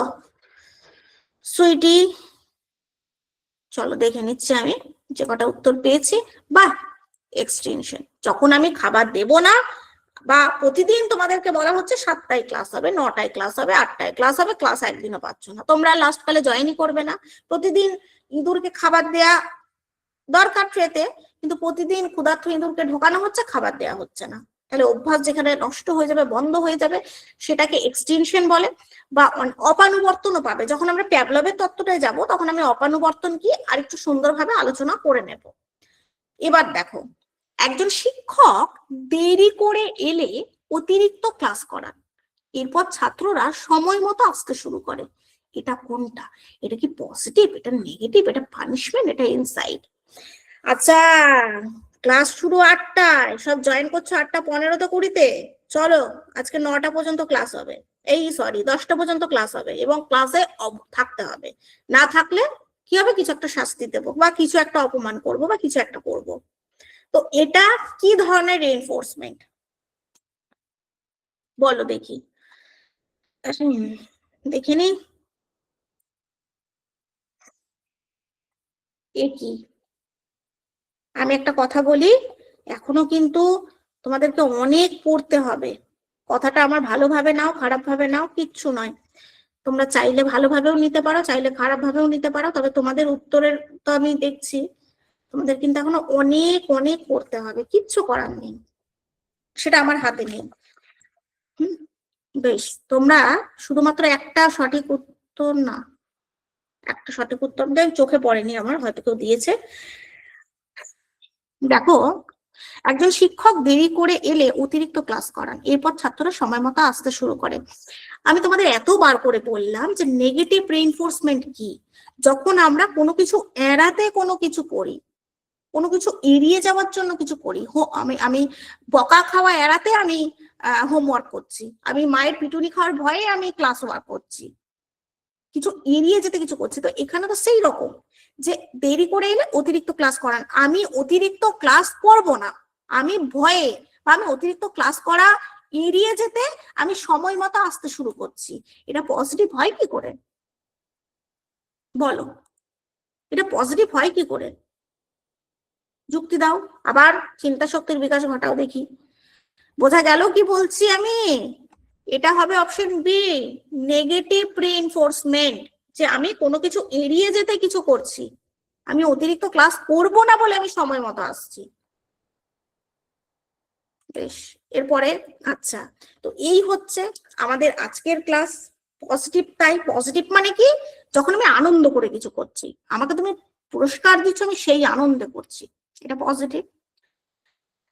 আচ্ছা, আবারও বলি যে নোটস তোমরা বোথ ল্যাঙ্গুয়েজে পাবে, যাতে তোমরা টেট, সিটেট উভয় এক্সামের জন্য ফুল প্রিপেয়ার হয়ে যাও। ফুল কনসেপ্ট ক্লিয়ার করার দায়িত্ব আমার। আমি আবারও বলছি, রেকর্ড থাকবে ক্লাসটা, কনসেপ্ট ক্লিয়ার আমি করে দেব 100% শিওর। তবে হ্যাঁ, চেষ্টা রাখতে হবে, পড়তে হবে, আমি পড়েও দিতে পারবো না। কনসেপ্ট ক্লিয়ার করার দায়িত্ব আমার। এমসিকিউ এ তুমি এক্সাম হলে কমন তুমি পাবে, কারণ কমন ওই মাত্র 10টা 12টা এমসিকিউ পরে কোনোদিন কমন পাওয়া যায় না। সিডিপি তে কনসেপ্ট ক্লিয়ার থাকলেই কমন পাওয়া যায়, কারণ আবারও বলছি, আমরা বিগত বছরের প্রশ্ন দেখেছি, বা প্রশ্নপত্র এখন কিন্তু কনসেপচুয়াল আসে, প্রত্যেকটা সাবজেক্টে সিডিপি তে কনসেপচুয়াল এমসিকিউ আসে, এবং সেটা ক্লিয়ার করার জন্যই লাইন বাই লাইন ধরে ধরে ভীষণ নিটলি কিন্তু ক্লাসগুলো করানো হবে। আচ্ছা, এতক্ষণ যারা ক্লাস করেছো তাদেরকে অসংখ্য ধন্যবাদ। আশা করি একটু হলেও তোমাদের উপকার হয়েছে, এবং যেগুলো আলোচনা করতে পারিনি সেগুলো আমরা অবশ্যই পরের ক্লাসে আলোচনা করব। যদি ক্লাস নিয়ে কোনো প্রশ্ন থাকে, বা পিডিএফ নিয়ে কোনো প্রশ্ন থাকে, বোঝার কোনো প্রশ্ন থাকে, খাতায় লিখে রাখবে, পরের ক্লাসে আমাকে অবশ্যই সেগুলো সব জিজ্ঞাসা করে নেবে। ওভারঅল তোমাদের কোথাও কোনো সমস্যা আছে কি? ওভারঅল, আচ্ছা, সামগ্রিকভাবে তোমাদের কোথাও কোনো সমস্যা আছে? বেশ, কারোর কোনো মেসেজ দেখতে পাচ্ছি না, তাহলে আমি ধরে নিলাম আমার দিক থেকে কারোর কোথাও কোনো সমস্যা নেই। পিডিএফটা 2-3 বার পড়ো, যেটুকু কনক্লুশন আছে সেটুকু ক্লিয়ার হয়ে যাবে। ওকে, চলো সকলে ভালো থাকো, সুস্থ থাকো, তোমাদের সঙ্গে দেখা হবে পরের ক্লাসে। আবারও বলছি যে প্রত্যেকটা পিডিএফ কনসেপচুয়াল আমরা এভাবেই ক্লাস করব, যাতে প্রত্যেকের কারোর কোথাও কোথাও কোনো রকম কোনো সমস্যা না থাকে। আর এই সাবজেক্টটা তো তোমরা দেখছো, খুব নিটলি না পড়লে এমসিকিউ সলভ করা ভীষণ ভীষণ টাফ হয়ে যায়। ওকে, গুড নাইট সবাইকে। স্যার আপনি আছেন? হ্যাঁ ম্যাডাম, কমপ্লিট হয়ে গেছে। হ্যাঁ স্যার, বলো। ওকে, থ্যাংক ইউ ম্যাডাম। আমি একটু তোমাদের গ্রুপে একটু ফিডব্যাক শেয়ার করো। আমি গ্রুপটা ওপেন করে দিচ্ছি, আর এখান থেকে আমি কোডও শেয়ার করে দিচ্ছি। সব থেকে যেটা বলবো কথা, আমি আজ বলে দিচ্ছি যে কিভাবে তোমরা রেকর্ডিং ক্লাস পিডিএফ নোটস পাবে। একটা মিনিট আমাকে টাইম দাও।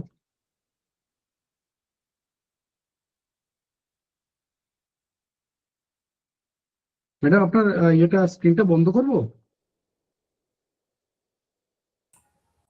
হ্যাঁ স্যার, বন্ধ করে দিন। হ্যাঁ।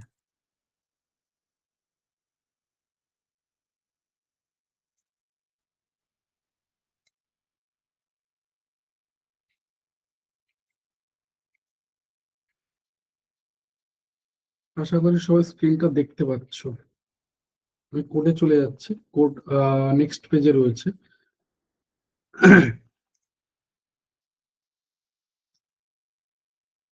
আমি একটু তোমাদের গ্রুপে একটা লিংক শেয়ার করলাম, আমাদেরই ফেসবুক পোস্ট। একটু যদি একটা দুটো সেন্টেন্সে তোমাদের একটু ফিডব্যাক শেয়ার করো, এটা সবার কাছে রিকোয়েস্ট রইলো। একটু যদি একটা দুটো সেন্টেন্সে তোমাদের একটু ফিডব্যাক শেয়ার করো। দেখো গ্রুপে আমি লিঙ্কটা শেয়ার করলাম, একটু যদি একটা দুটো সেন্টেন্সে তোমাদের একটু ফিডব্যাক শেয়ার করো, এটা সবার কাছে রিকোয়েস্ট রইলো। যদি একটা দুটো সেন্টেন্সে তোমাদের একটু ফিডব্যাক শেয়ার করো। আমি জানিয়ে দিচ্ছি বেশি সময় নেবো না, আবার বলছি 2 মিনিট সময় নেবো। দেন তারপর আমি কোড শেয়ার করেছি, বা আগামী মানে গত যে ক্লাসগুলো হয়ে গেছে তাদের রেকর্ডিং, পিডিএফ নোট সবকিছু আমি শেয়ার করে দিচ্ছি।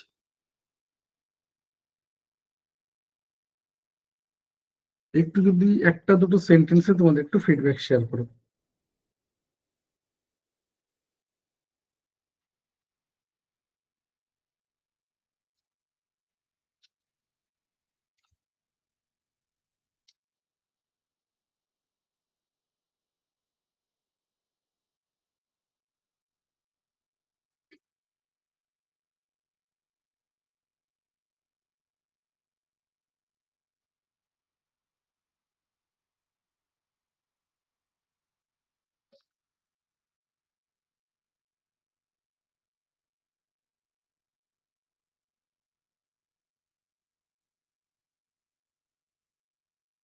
দেখো তোমাদের গ্রুপে একটা লিঙ্ক শেয়ার করলাম, একটু যদি একটা দুটো সেন্টেন্সে তোমাদের একটু ফিডব্যাক শেয়ার করো। আর কিছুই না, মানে ফেসবুকের এই পোস্টগুলো, মানে এটা যেমন তোমাদের টেটের তোমরা ফেসবুক পোস্ট দেখে গ্রুপে জয়েন করেছিলে, ওটা নেটে রয়েছে, এনটি নেটে রয়েছে।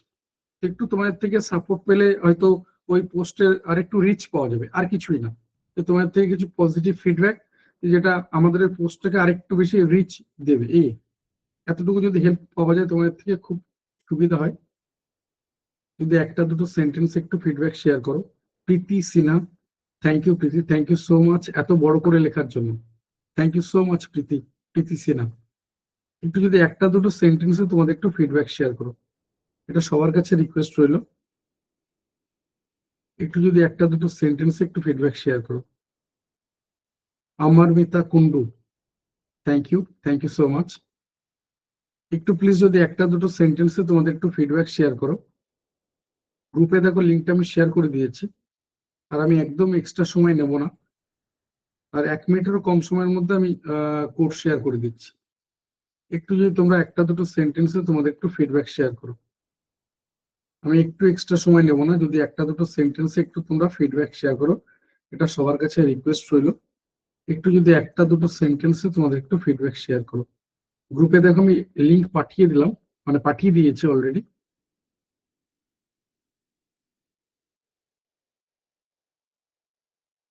একটু যদি একটা দুটো সেন্টেন্সে তোমাদের একটু ফিডব্যাক শেয়ার করো।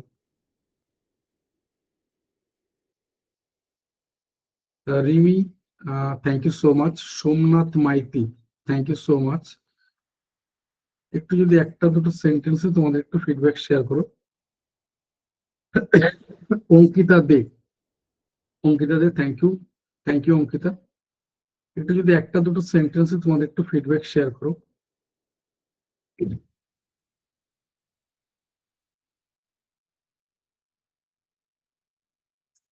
Sujoy Ghosh, thank you Sujoy.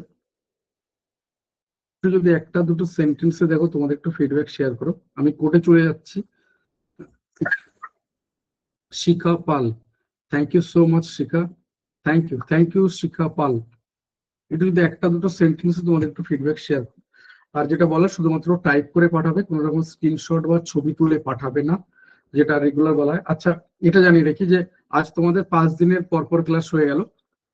আগামীকাল ষষ্ঠ ক্লাস বা এই সেশনের লাস্ট ক্লাস রয়েছে। টানা 1 সপ্তাহ ধরে ক্লাস চলছে তোমাদের। তো আগামীকাল ক্লাসের গুরুত্ব আর 5টা ক্লাসের থেকে একদম ডিফারেন্ট। আগামীকাল অঙ্কের ক্লাস, আমি নিজে থাকবো, মানে ওটাই আমার সাবজেক্ট। তো অঙ্কটাই আমি করাই মূলত, আর কিছু জানি না। তো আগামীকাল আমি নিজে থাকবো। তো আগামীকাল যেটা রয়েছে, এই যে 5 দিন পর পর ক্লাস করলে তার থেকে একদম ডিফারেন্ট। আমি একটু বলে রাখি কি কি 3টে জায়গা আগামীকাল ক্লাস রয়েছে। নাম্বার 1 হচ্ছে তোমার অঙ্ক নিয়ে বিস্তারিত আলোচনা করা হবে। অঙ্ক আমাদের প্রাইমারি টেটের জন্য ম্যান্ডেটরি, প্রাইমারি টেট বা সিটেট পেপার 1। অন্যদিকে সিটেট পেপার 2 যারা সায়েন্স নিয়ে পড়াশোনা করবে বা পরীক্ষা দেবে তাদের জন্য ম্যান্ডেটরি সাবজেক্ট। তো বা সিটেট পেপার 2 যেটা বলছি সায়েন্স। তো সেই পয়েন্ট অফ ভিউ থেকে আগামীকাল এই পরীক্ষাগুলোর উপর বেস করে যে অঙ্কের সিলেবাসটা খুব ডিটেলসে ডিসকাস করা হবে, এবং তারপর কিভাবে আমরা সিলেবাসটাকে মার্চ করতে পারি, কোনগুলো তুলনামূলক গুরুত্বপূর্ণ বেশি, কোনগুলো তুলনামূলক গুরুত্বপূর্ণ কম, এই সব জায়গাগুলো। এবং অবশ্যই কিছু প্রিভিয়াস ইয়ারের কোশ্চেন আমরা ডিসকাস করবো আগামীকাল ক্লাসে। প্রিভিয়াস ইয়ারে কেমন কি কোশ্চেন এসেছে। দ্বিতীয় গুরুত্বপূর্ণ জায়গা হচ্ছে যে যেটা বারবার প্রথম দিন থেকে বলা হচ্ছে, নতুন ব্যাচ নিয়ে আগামীকাল ডিটেলসে তোমাদের সাথে বিস্তারিত শেয়ার করে দেবো। যে নতুন ব্যাচ কবে থেকে শুরু হচ্ছে, অ্যাডমিশন শুরু হচ্ছে বা কিভাবে অ্যাডমিশন নেবে, কোর্স ফি কি হবে। কোর্স ফির ক্ষেত্রে বলে কোর্স ফি থাকবে সর্বনিম্ন, অর্থাৎ কোর্স ফি সর্বনিম্ন আমি এই কারণে বলছি যে তোমার পরিচিত মেজর সেজো যারা ইনস্টিটিউট রয়েছে, মেজর সেজো, তাদের যে কোর্স ফি থাকে তার তুলনায় কোর্স ফি অনেক কম থাকবে। বা আমি বলবো যে শুধুমাত্র মধ্যবিত্ত নিম্ন মধ্যবিত্ত নয়, একদম নিম্নবিত্তের ছেলে বা মেয়েটাও যাতে পড়ার সুযোগ পায়, কোর্স ফি এতটাই কম বা এতটাই সার্বজনীন থাকবে। এবং যদি বলি কোয়ালিটি এডুকেশন, তাহলে তোমার পরিচিত যারা বড় মনে করো, যাদেরকে তুমি বড় মনে করো, মার্কেট লিডার মনে করো, তারাও ধারে কাছে পৌঁছাতে পারবে না, কথা দিচ্ছি। সাবজেক্ট ওয়াইজ আলাদা ফ্যাকাল্টি থাকবে, মানে প্রাইমারি টেট এবং আপার প্রাইমারি টেটের যতগুলো সাবজেক্ট আছে সব সাবজেক্ট এর মধ্যে ইনক্লুড থাকবে। মানে এরকম ব্যাপারটা, ধরো তুমি আপার প্রাইমারি টেট সোশ্যাল সায়েন্সের জন্য পরীক্ষা দেবে, অন্য কোনো পরীক্ষা দাও না, তাহলে তুমি সায়েন্সের ক্লাস করবে না, তুমি এনভায়রনমেন্ট স্টাডিজ সেই ক্লাস করবে না, তুমি অঙ্কের ক্লাস করবে না, ব্যাপারটা এরকম। আশা করি বোঝা যাচ্ছে। কিন্তু এই কোর্সের মধ্যে এই সমস্ত সাবজেক্ট ইনক্লুড থাকবে, পূর্ণাঙ্গ রুটিন থাকবে, কোনো ক্লাসের সাথে কোনো ক্লাস ওভারল্যাপ করবে না। আগামী ক্লাসে আমি পুরো ডিটেলস একদম জানিয়ে দেবো, সাপ্তাহিক রুটিন কি রয়েছে, কোন কোন স্যার ম্যাডাম ক্লাস নেবেন, কোর্সের তোমার ডিউরেশন, ক্লাসের টাইমিং, ক্লাসের ডিউরেশন, এ টু জেড মুখে নয় লিখিত আকারে তোমাদের সাথে শেয়ার করে দেবো। তো আগামীকাল এই পার্টটা খুব গুরুত্বপূর্ণ। তৃতীয় যেটা, আগামীকাল একটা মাস্টার সিক্রেট কোড শেয়ার করা হবে। অর্থাৎ এতদিন ধরে যে সিক্রেট কোড শেয়ার করা হচ্ছে, আগামীকাল মাস্টার সিক্রেট কোড, যার সাহায্যে বিগত সমস্ত ক্লাসের রেকর্ডিং এবং পিডিএফ নোটস, আর বলছি রেকর্ডিং প্লাস পিডিএফ নোটস, এই মাস্টার সিক্রেট কোড দিয়ে একসঙ্গে এক জায়গায় পেয়ে যাবে সবকিছু। রেকর্ডিং প্লাস পিডিএফ নোটস সবকিছু একসঙ্গে এক জায়গায় পেয়ে যাবে। তো এই 3টে গুরুত্বপূর্ণ জায়গা। আবারও বলছি, অঙ্ক নিয়ে বিস্তারিত আলোচনা করা হবে, নতুন ব্যাচ সম্পর্কে ডিটেলসে জানিয়ে দেবে যে অ্যাডমিশন প্রসেস কি রয়েছে বা কিভাবে অ্যাডমিশন নেবে, কোর্স ফি কি রয়েছে, সাপ্তাহিক রুটিন কি রয়েছে, কোন কোন স্যার ম্যাডাম ক্লাস, টাইমিং, ক্লাসের ডিউরেশন, কোর্সের ডিউরেশন, এ টু জেড আগামীকাল ক্লাসে তোমাদের সাথে লিখিত বিস্তারিত শেয়ার করে দেওয়া হবে, একদম লিখিত আকারে। তৃতীয় যেটা বললাম, মাস্টার সিক্রেট কোড, যার সাহায্যে বিগত সমস্ত ক্লাসের রেকর্ডিং এবং একসঙ্গে এক জায়গায় পেয়ে যাবে। অর্থাৎ যারা এতদিন ধরে বলছিলে সবার কাছে সবকিছু চলে যাবে। নেক্সট, আজকের কোড হচ্ছে শুধুমাত্র হোয়াটসঅ্যাপ করবে, নিচে যে মোবাইল নাম্বার দেওয়া আছে আমি দেখিয়ে দিচ্ছি। সিক্রেট কোড কিন্তু যেটা আগামীকাল যেটা হচ্ছে যে 5টা সিক্রেট কোড থাকছে। এটার ক্ষেত্রে যেটা বলে রাখি, আজকের কোড হচ্ছে এটা টার্গেট ডেট, কিন্তু আগামীকাল এই নাম্বারটা পাল্টে যাবে। যেমন এই নাম্বারটা এখনো পর্যন্ত সেম আছে, অর্থাৎ এই পর পর 5 দিন একই নাম্বারে সিক্রেট কোড শেয়ার করেছে। আগামীকাল এই নাম্বারটা পাল্টে যাবে, কোডের ধরনটা পাল্টে যাবে, যেটা আরো বেশি সহজ হবে। ঠিক আছে, তো আজকের কোডটা শুধুমাত্র এইটুকুই, টার্গেট টেট। টেট বলতে বোথ আপার প্রাইমারি এবং প্রাইমারি দুটোই কিন্তু আলটিমেট টেট, দুটোই কিন্তু টেট পরীক্ষা। ঠিক আছে, টেট বলতে আমরা দুটোকেই বোঝাই, কারণ দুটোই কিন্তু টেট, আপার প্রাইমারি বা প্রাইমারি দুটোই কিন্তু টেট। তো এটুকুই টার্গেট, শুধুমাত্র সরি, এটুকুই শুধু code, target TET, target TET এটাই হচ্ছে কোড। আর নাম্বারটা হচ্ছে 6291515880, এইটাই শুধু নাম্বার 6291515880। ঠিক আছে, আশা করি সবাই কোড পেয়ে গেছো। আবারও বলছি, রেকর্ডিং ক্লাস পিডিএফ নোট সবার কাছে পৌঁছে যাবে। আগামীকাল লাইভ ক্লাস মিস করো না, তাহলে সবকিছু মিস করে যাবে, কারণ গ্রুপে কোনো কিছু শেয়ার করা হবে না। এটা রিপিটেডলি বলা হচ্ছে যে গ্রুপে কোনো কিছু শেয়ার করা হবে না, গ্রুপে কিন্তু কোনো কিছুই পাবে না। তাই অবশ্যই লাইভ ক্লাস অ্যাটেন্ড করো, লাইভ ক্লাস জয়েন করো। লাইভ ক্লাস ছাড়া তুমি কোনো কিছু জানতে পারবে না, লাইভ ক্লাস ছাড়া তোমার সাথে কোনো কিছু শেয়ার করা হবে না। অর্থাৎ কাল এখনো পর্যন্ত আমরা যতজন রয়েছি, ধরো এরকম টাইপ বা এর থেকে কম স্টুডেন্ট থাকবে আমাদের এই ক্লাসে।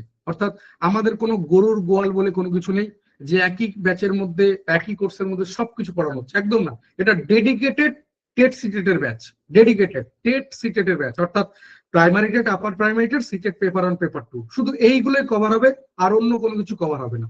ডেডিকেটেড টেট সিটেট ব্যাচ, এবং এই ব্যাচের মধ্যে সমস্ত কিছু এর মধ্যে থাকবে, যতগুলো যে সাবজেক্ট আছে। সোশ্যালিস্টে তাহলে কি কালকের ক্লাস জয়েন করব? কালকের ক্লাস একদম শেষের দিকে জয়েন করতে পারো, কারণ মোটামুটি ক্লাসটা থাকবে 8টা থেকে 9টা 15 পর্যন্ত অঙ্ক।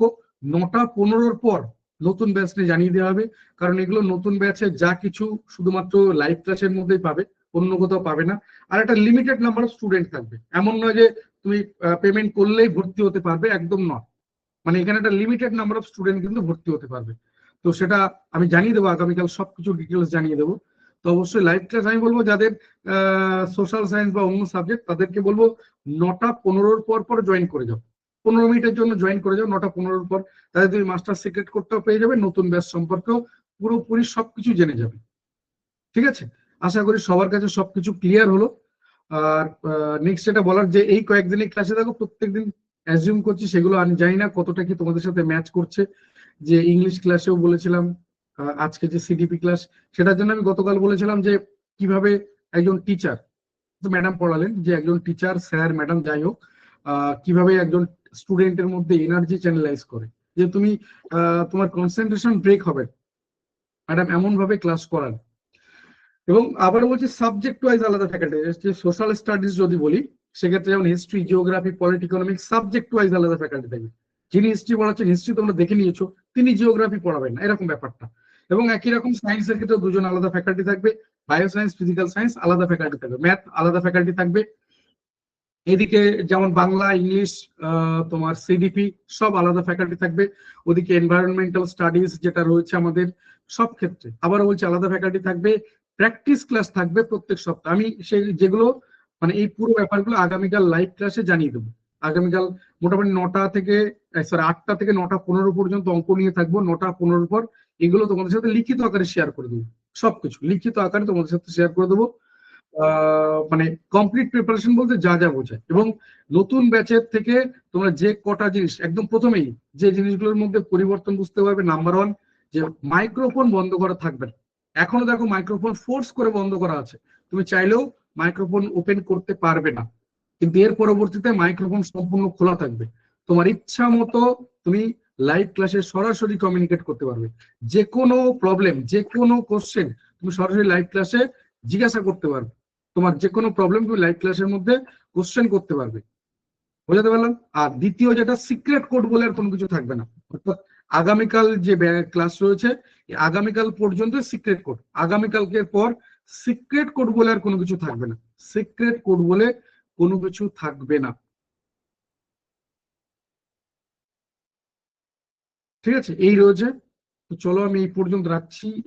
আমি জানি তোমাদের প্রত্যেকের সময়ের দাম আছে, খুব একটা এগুলো দরকার নেই। আমি আর এগুলো নিয়ে সময় নষ্ট করছি না একদম। যাই হোক, থ্যাংক ইউ সবাইকে। সবাই খুব ভালো থেকো, সাবধানে থেকো, সুস্থ থেকো।